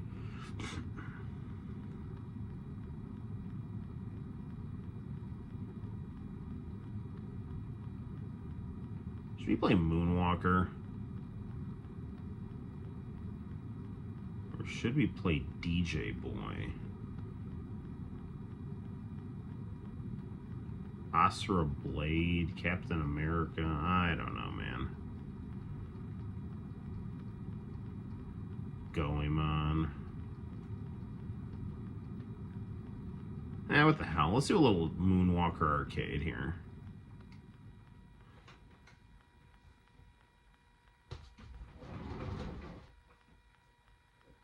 Yeah, no, pay attention to your wrestling, man. That's your craft, dude, you know?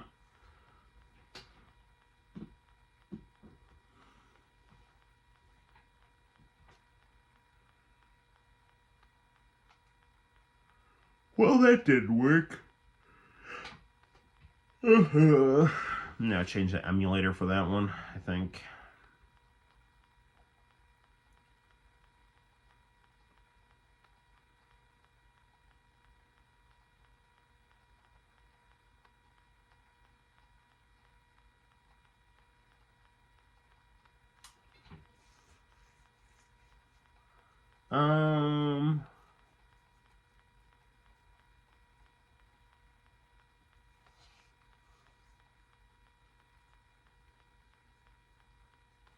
You do some Kaiser Knuckle. Let's do some original Mortal Kombat.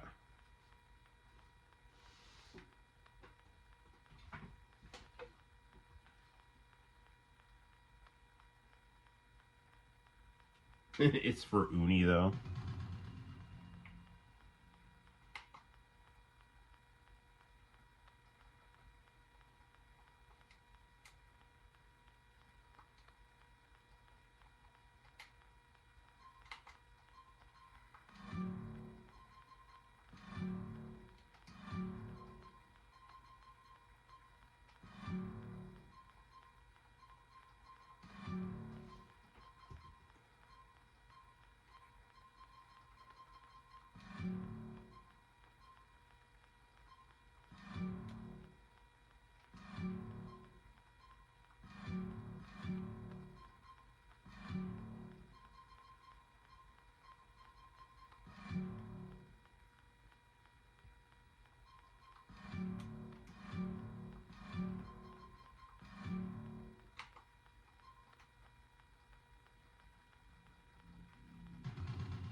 Go to bottom of the pit now.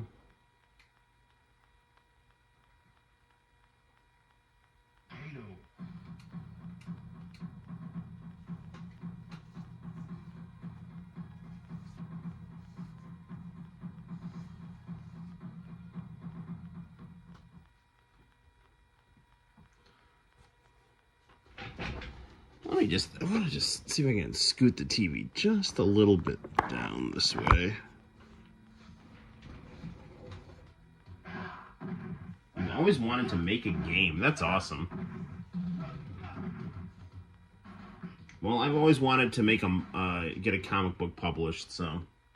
Speaking of comic books, one's being offered right here.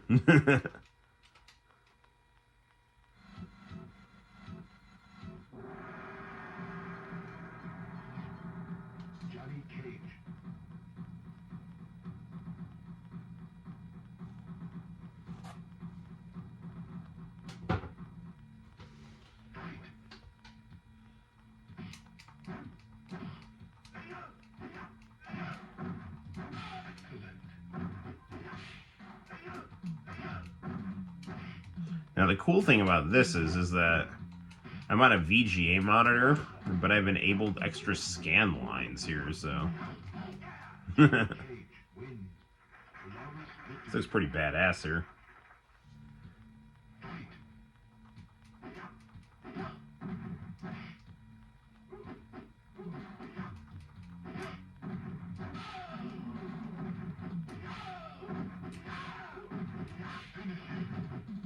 Where's high punch? Forward, high punch. Ah, damn it. Well, actually, if you want to read some of my comics, which, by the way, you're under no obligation to do, I do have a section of them on my YouTube channel. So I recommend you do the same thing, you know, like, you could get some of your artwork and stuff going up on your channel, you know.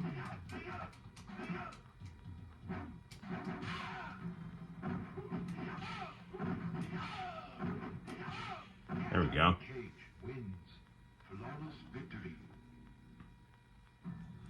Man, this looks slick on this monitor. I'm glad I connected this.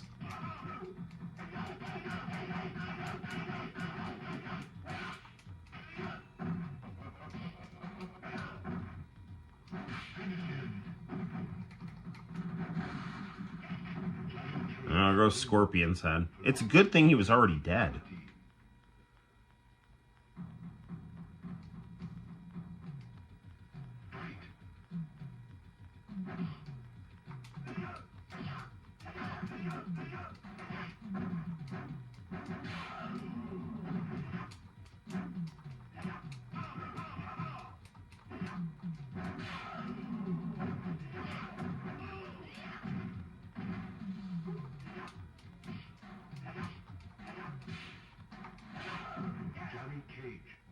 Man, nothing like a nice, relaxing fighting game run where you're cheating at the fighting game and you can't lose, you know?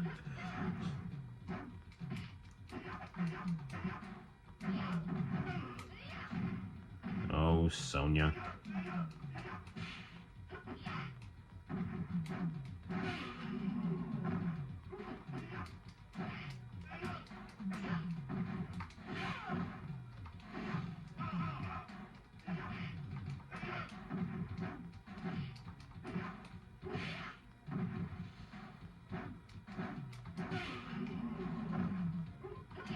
Come on.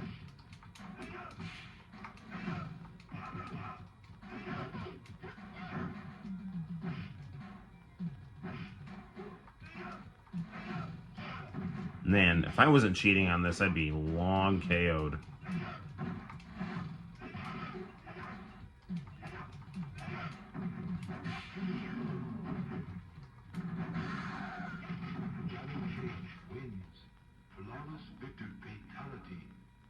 You're going to make a game manual in comic form. That's always a cool idea.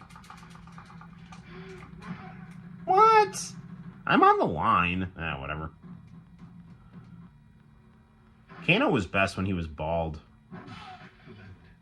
It's not fair, man.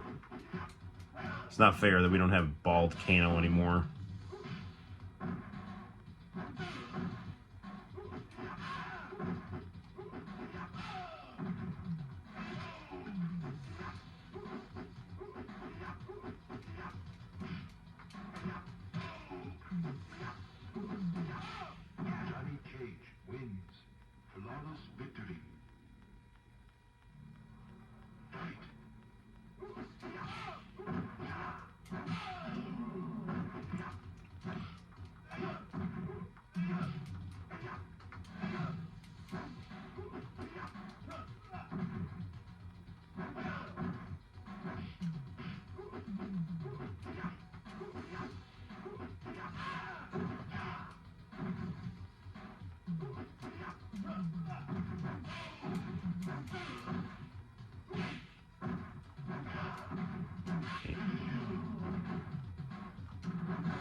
Now, I don't know if Reptile is in this version of this game.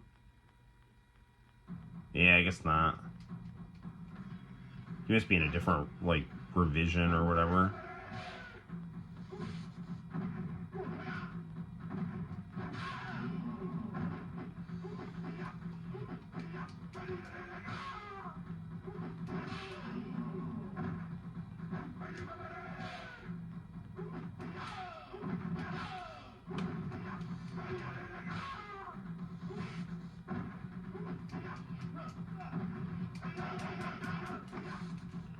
No match for Frank Dukes.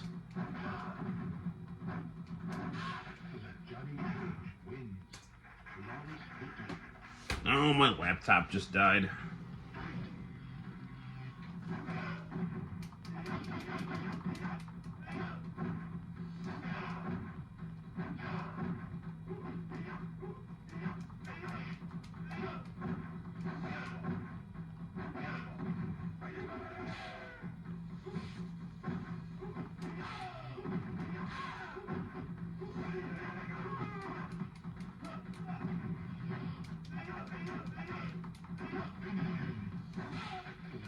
There we go.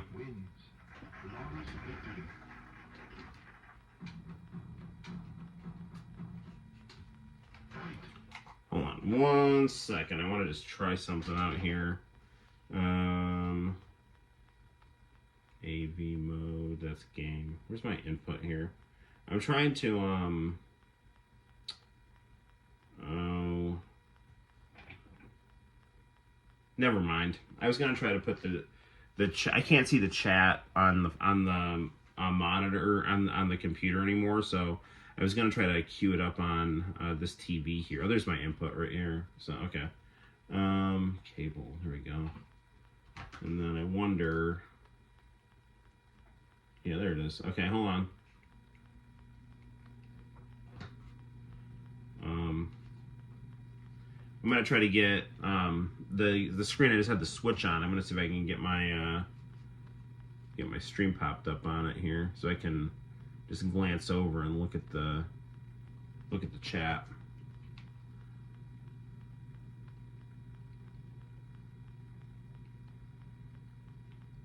Bear with me, people.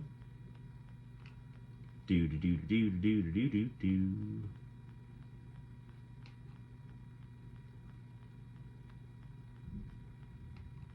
Hold on. I'm sorry. Noel ComiX.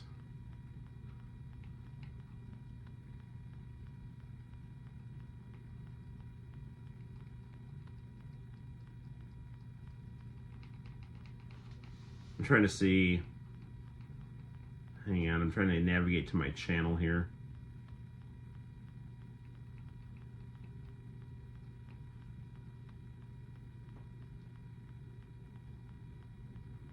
Okay, there we are.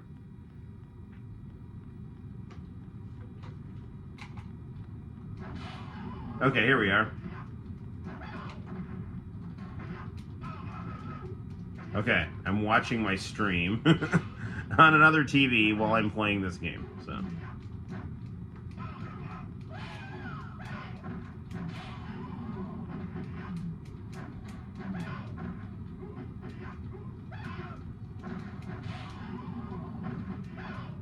This is kind of freaky.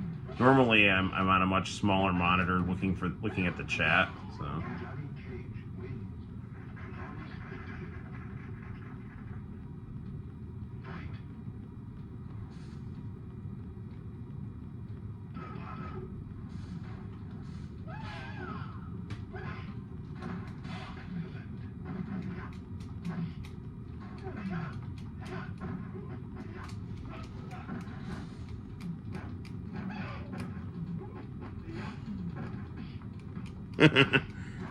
You know what they say. This game is pretty much finished. All that's done is making music. That's awesome.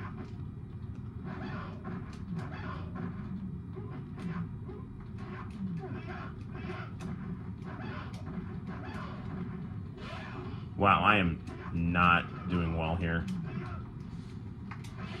Now I am. And now he has no head.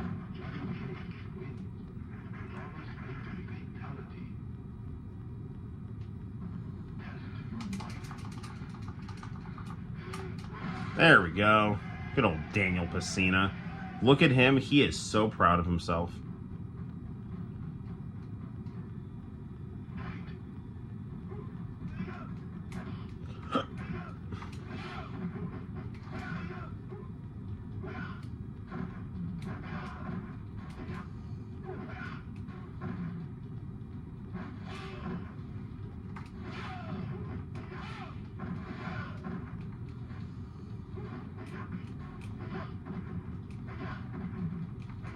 There we go.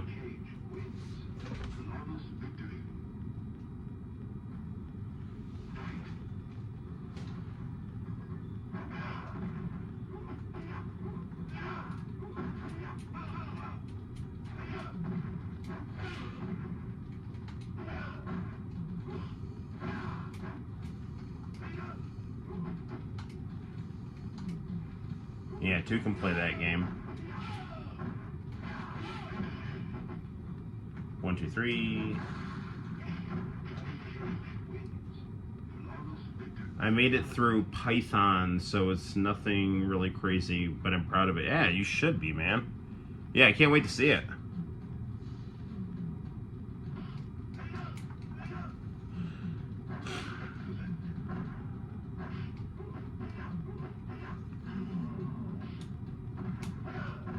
Oh, come on. Scorpion. Not Scorpion, Sub-Zero. So late, I can't even freaking reason properly.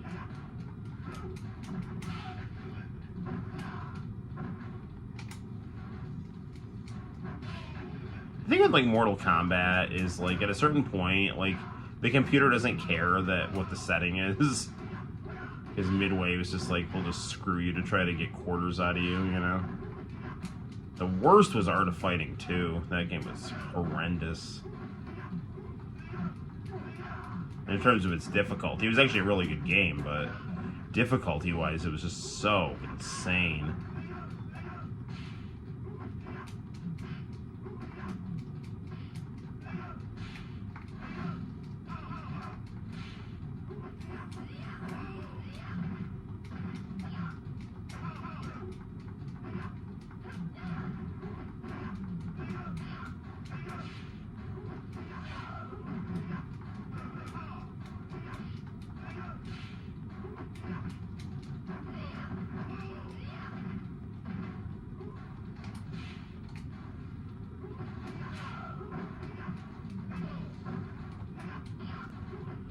I still say the best version of this game is the Sega Genesis Arcade Edition, because that game has tremendous music.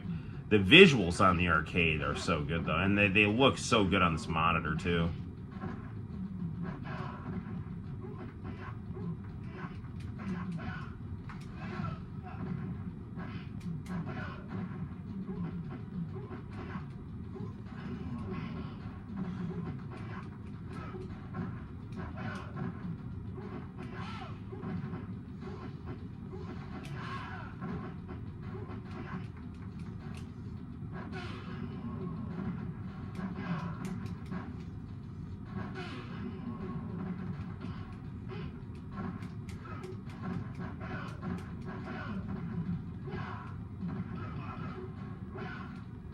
Looks, you're going to lose.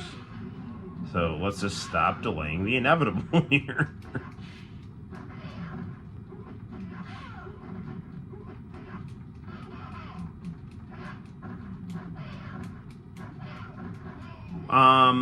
So I haven't actually done anything other than just enter comic book contests. There's a contest called the Silent Manga Competition. I've entered that, and there was a few years back a Shonen Jump International contest I entered, and I'm actually going to re-upload that comic in a better standardized format, because when I drew it, I didn't really know what I was doing, and I had certain pages that were different sizes, and some were in horizontal and vertical orientation, and so I'm redoing like I'm actually cutting some of the panels and putting everything in a universal setting, and I'm gonna upload that to my channel. So I haven't really tried anything other than just entering some international competitions. Because it's like, I don't know, I draw manga, but I mean, I draw kind of a cartoony, kind of Americanized, not Americanized it's because I'm American, it's got kind of certain stylistic quirks to it, you know, and, but that's who I am, you know, and I also have kind of a lot of a bit of a vaporwave vibe to it as well, so, so I don't know. It's like here in America, it's like the big quote unquote companies are like, the comic book industry here is in a lot of trouble. It's not doing well, but you know, you've got like Marvel and DC and a couple other ones, and you know, like nothing of theirs sells very well outside of their established titles. So I don't know.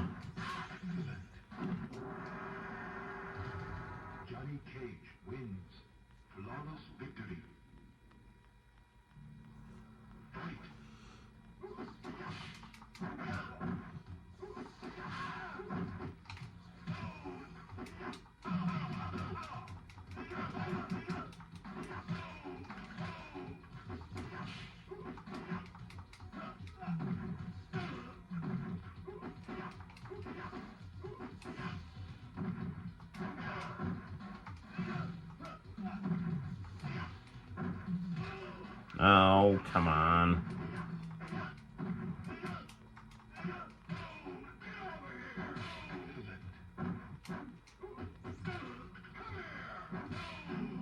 You know, No, I wasn't even near you, and you freaking... I do like Scorpion though. He's a cool guy.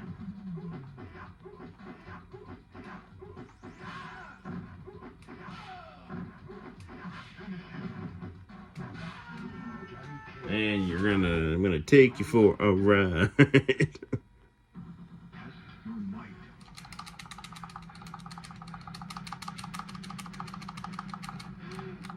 Nah, not good enough.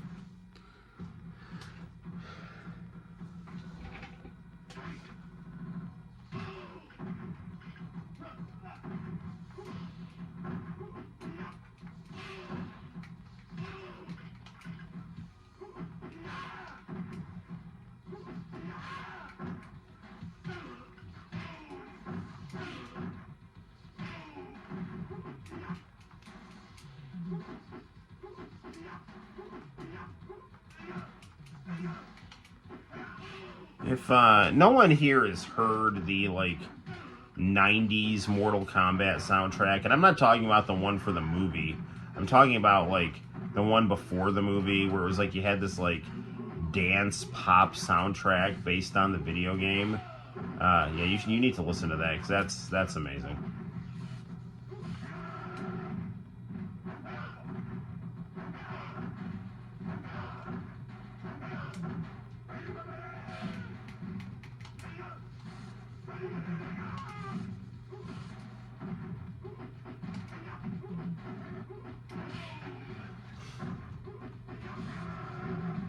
Now Goro's getting angry.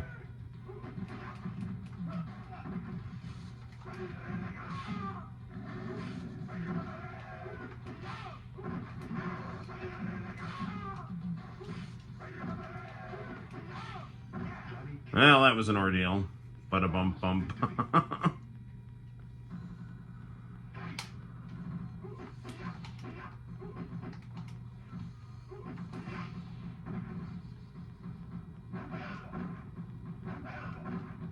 Come on.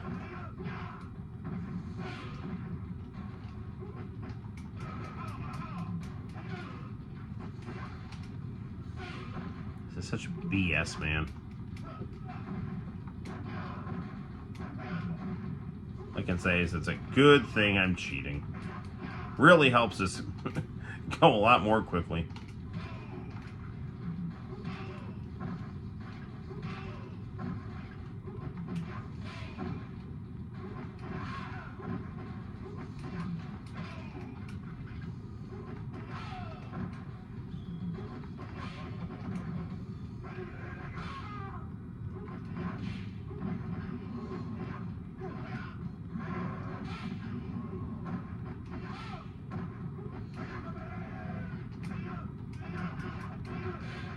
And that's ought to do it. Oh, I hit the wrong thing.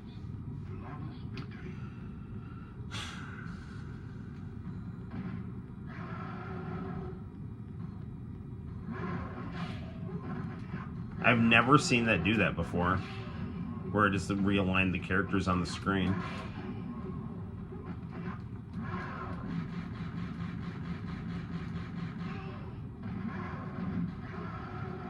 Yeah, official video game albums, they don't do those anymore like they used to. Those are, yeah, they're really cool.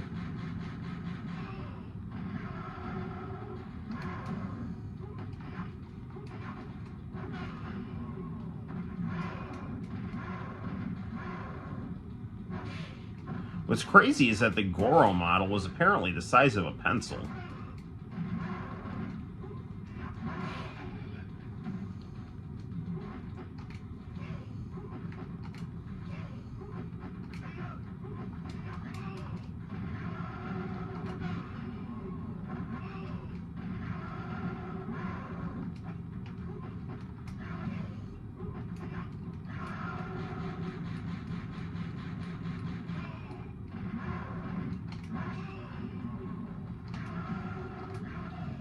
There we go. One more. Yeah. if you look into it, I've heard different interviews where the people are like, yeah, the Goro thing was just a toy that we had animated, basically, like a claymation thing.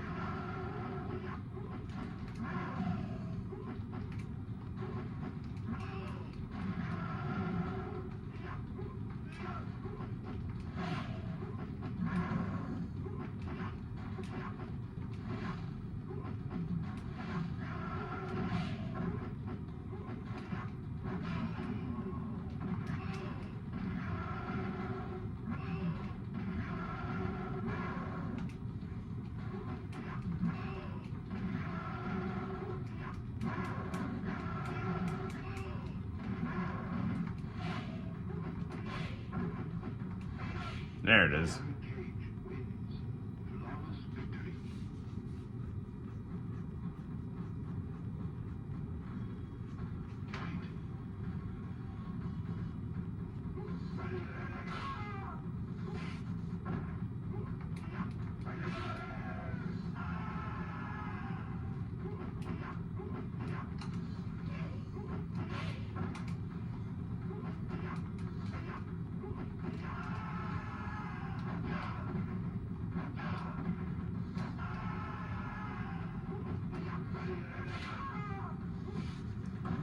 Genesis Mortal Kombat, Shang Tsung charges you, which leaves him wide open for an uppercut, but he's not doing that here.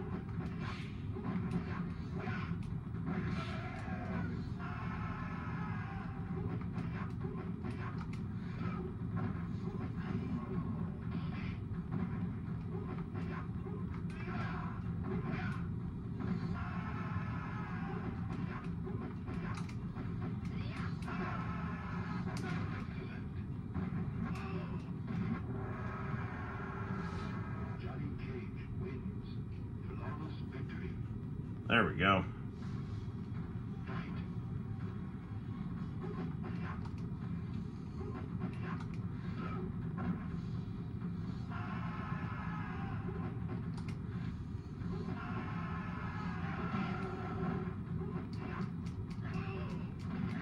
Come on. Go down, you old demon-possessed jerk. Incidentally, talking about drawing, I did upload some older drawing videos to the YouTube channel. One is of heel John Cena that I made back in 2012. The other is of disgraced 80s comedian Bill Cosby. So check those out when you're feeling like wasting some time.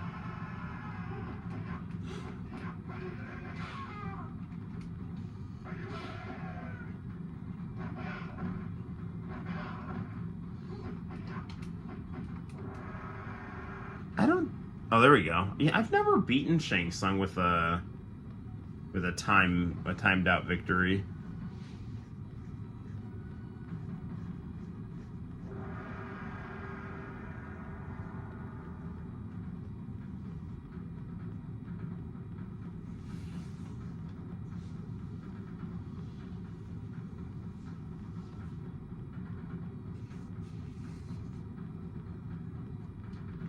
Goes on to make Mortal Kombat the movie and its many successful sequels.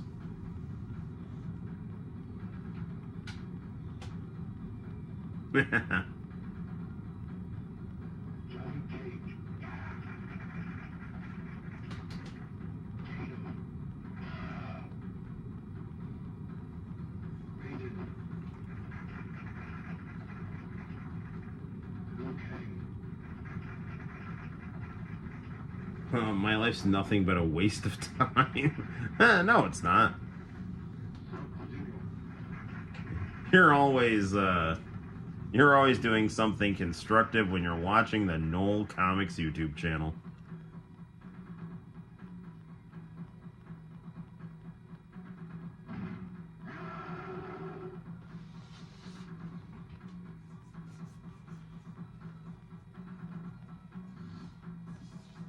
Oh, Ho Sung Pak, will you ever learn?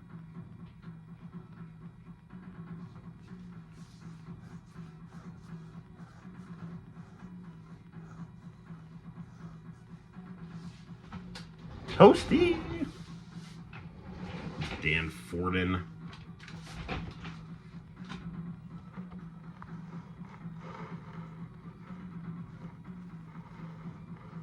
I don't know, it says the battery's getting kind of low on the phone, but I do want to do at least a little bit of VHS tape here.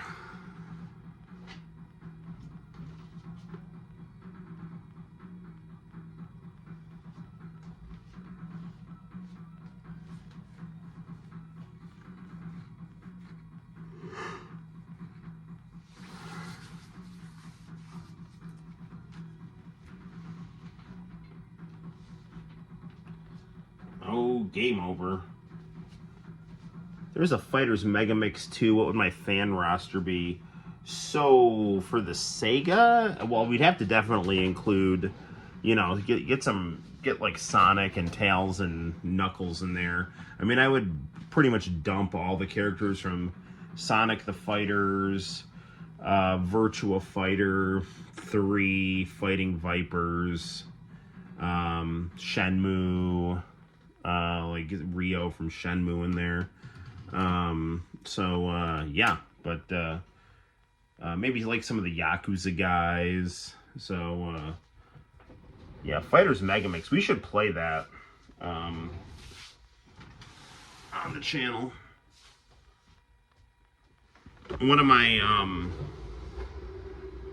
reviews that I did a while back, I actually beat Fighters Megamix holding Santino as a baby. It was pretty cool. All right.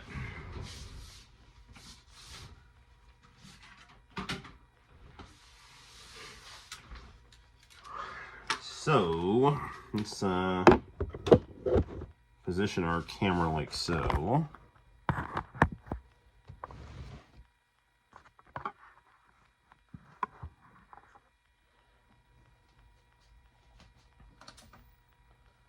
All right, what do we got in here?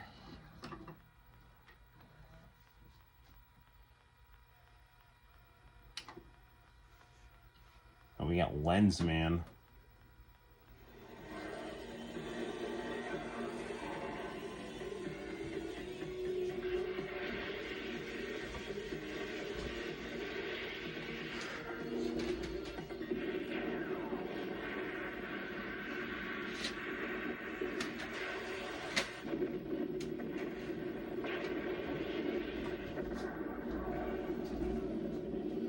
Well, I'm not sure. We might get... I don't know if we're going to get in trouble for showing Lensman, but... This is a beautiful anime right here. Let's see if I can get that. Those AV cables out of the way. Alright, I don't want to get in trouble for showing Lensman, although who the hell knows if I'll get in trouble or not, but... Oops, accidentally popped out the... Ooh, you know what would be kind of cool? I wonder if we can watch the closing credits to Video Girl I. So they got Video Girl I in the...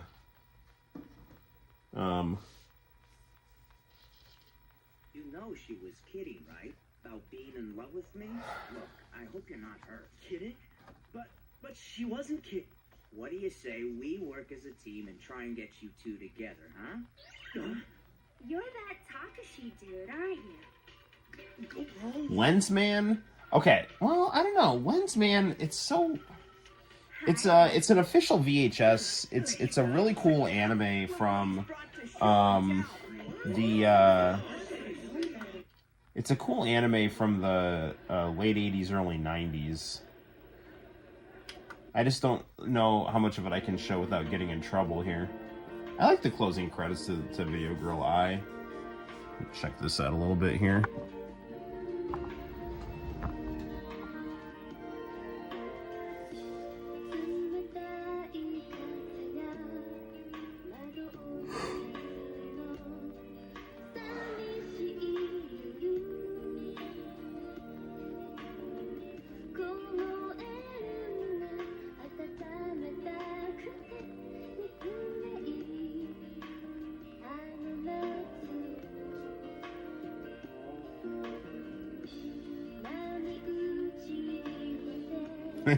Episode 5, Puddle of the Soul. There we go.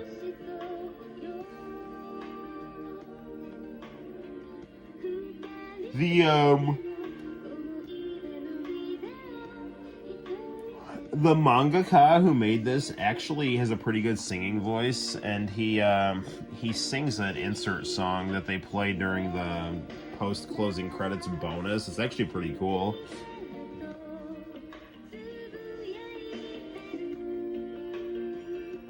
Cyborg Kuro-chan. I don't.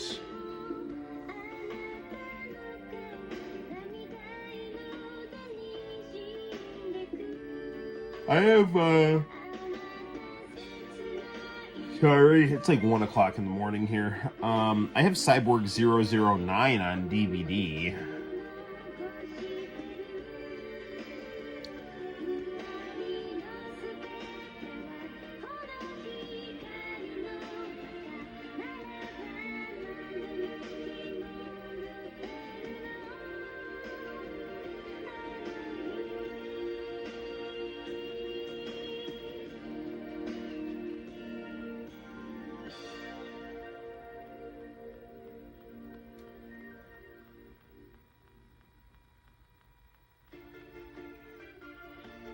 Well, what do you think?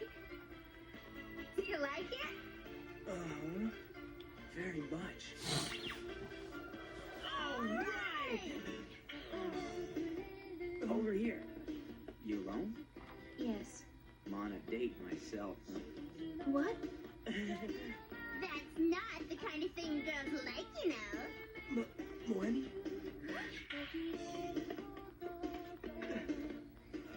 Damn it! Yes, 2000's Cyborg 009. The one where Globe did the closing credits. You're no stupider than I am.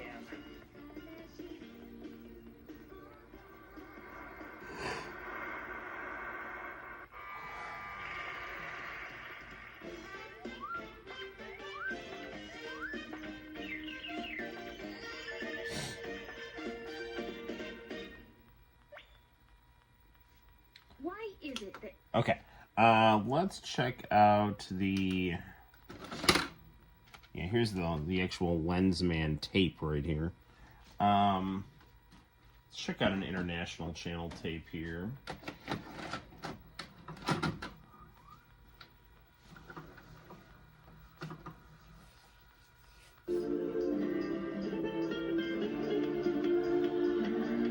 Oh...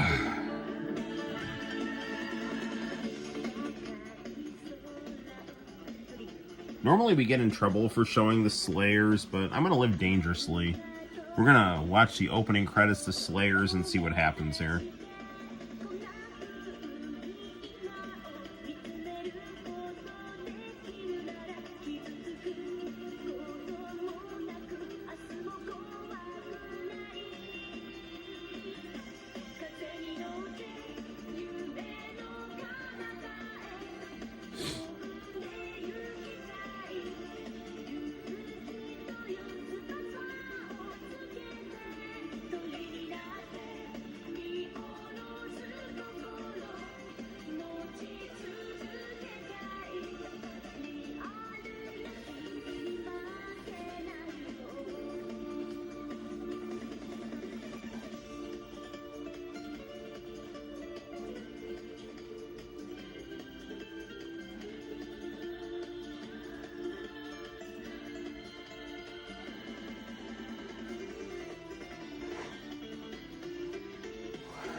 Okay, well, we can't really watch, like, the episodes, because that'll get us kicked off the internet, but can fast forward a little bit here.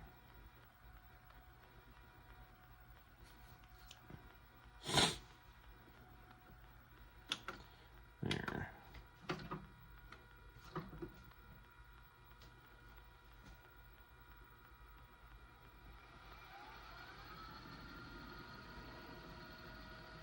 Well, let's do a couple more things on the tape, then we'll wrap it up for the evening here.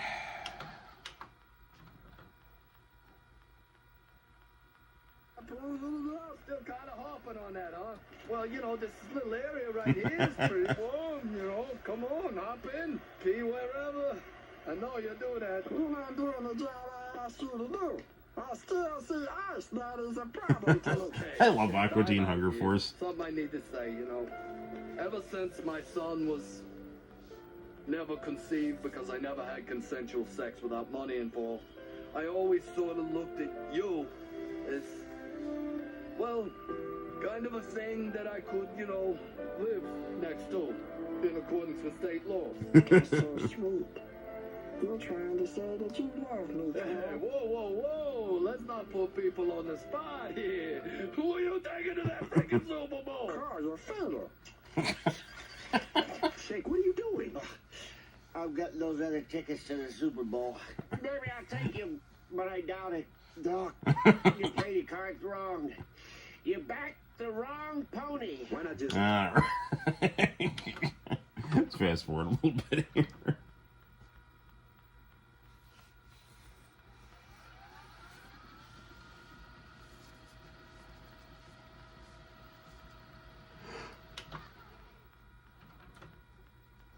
All right, what do we got now?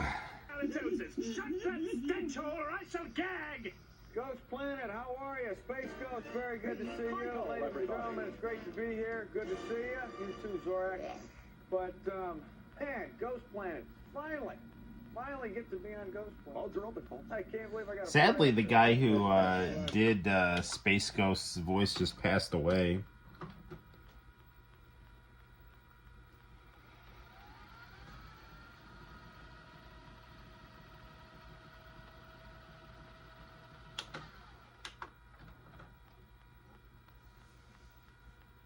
Power.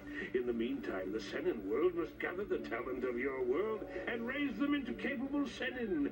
In other words, the human world is the breeding ground for our world. Okay, that's Soul Hunter. That's another anime that they don't usually, yeah, George Lowe.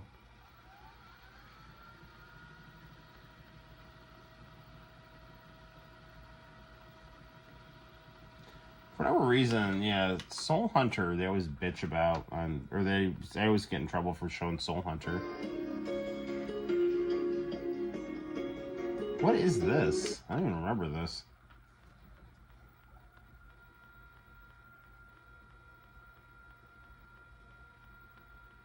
Is this Cyborg 009? No, what the hell is this? Yeah, it is.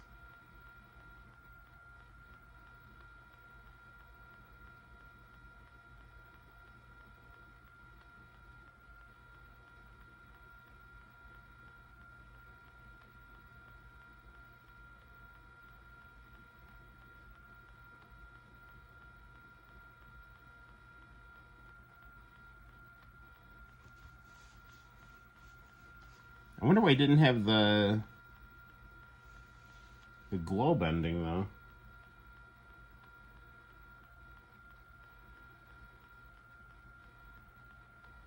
I'll watch some early 2000s commercials here.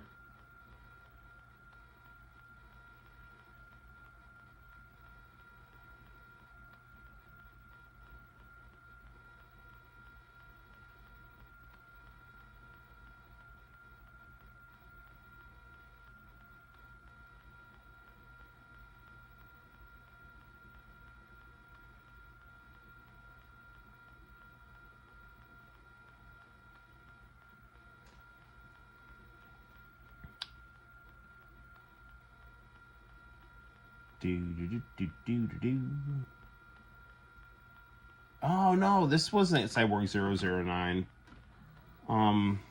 That worked. This was what the hell was it called? Kiter or something like that. I'd forgotten all about them showing this.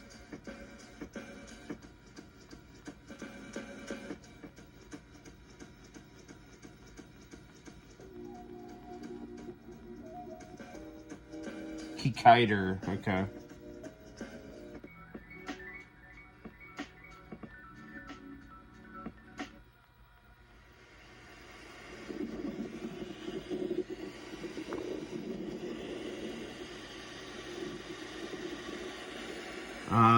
It is based on a tokusatsu, yes. I'm remembering this now. The live action version was a lot more happy-go-lucky.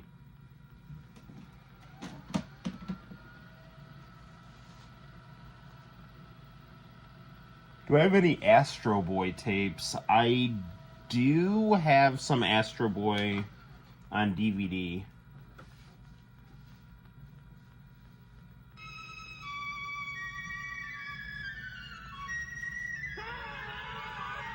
That's Fushigi Yugi. My phone's at like 10%, so we're gonna have to wrap this up.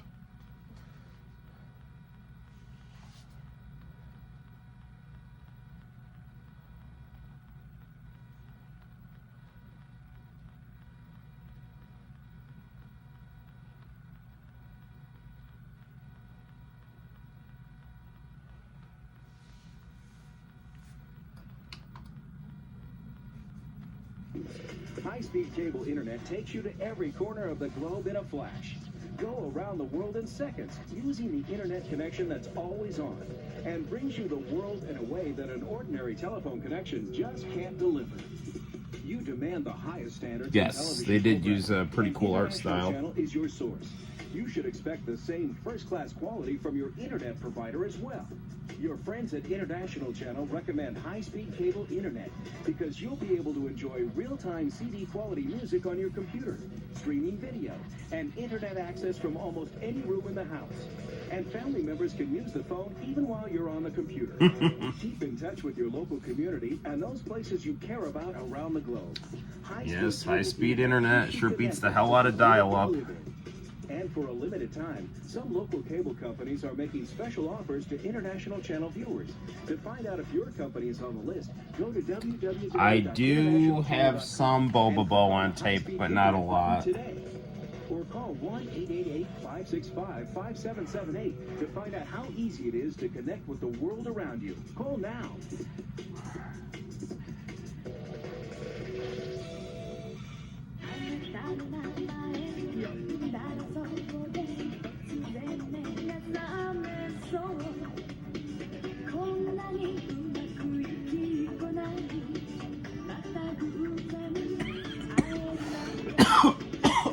Oh man.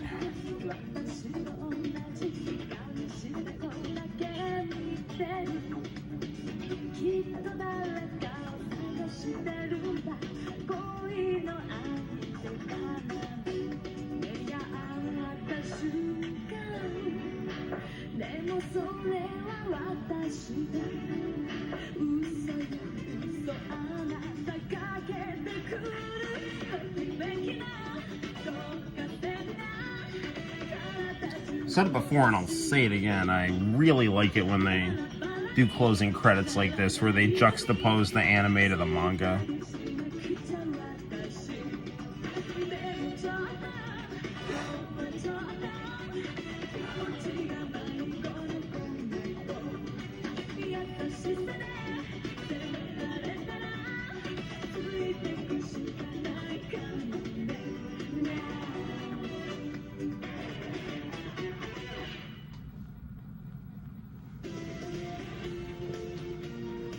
Strong resolve in her heart, Lady Yaka decides to travel to Hokan to fulfill her mission and great purpose. The decision will impact Lady Yui and Tamahome as well. Lady Yaka has finally accepted her destiny as the priestess of Suzaku. Next time, love and sorrow, destiny tossed upon love and friendship. Okay, that's gonna do it for now. My battery's at like 4%, so there's that. So there we have it, guys. That is our stream for tonight. Thank you for watching. Thank you for all your friendship.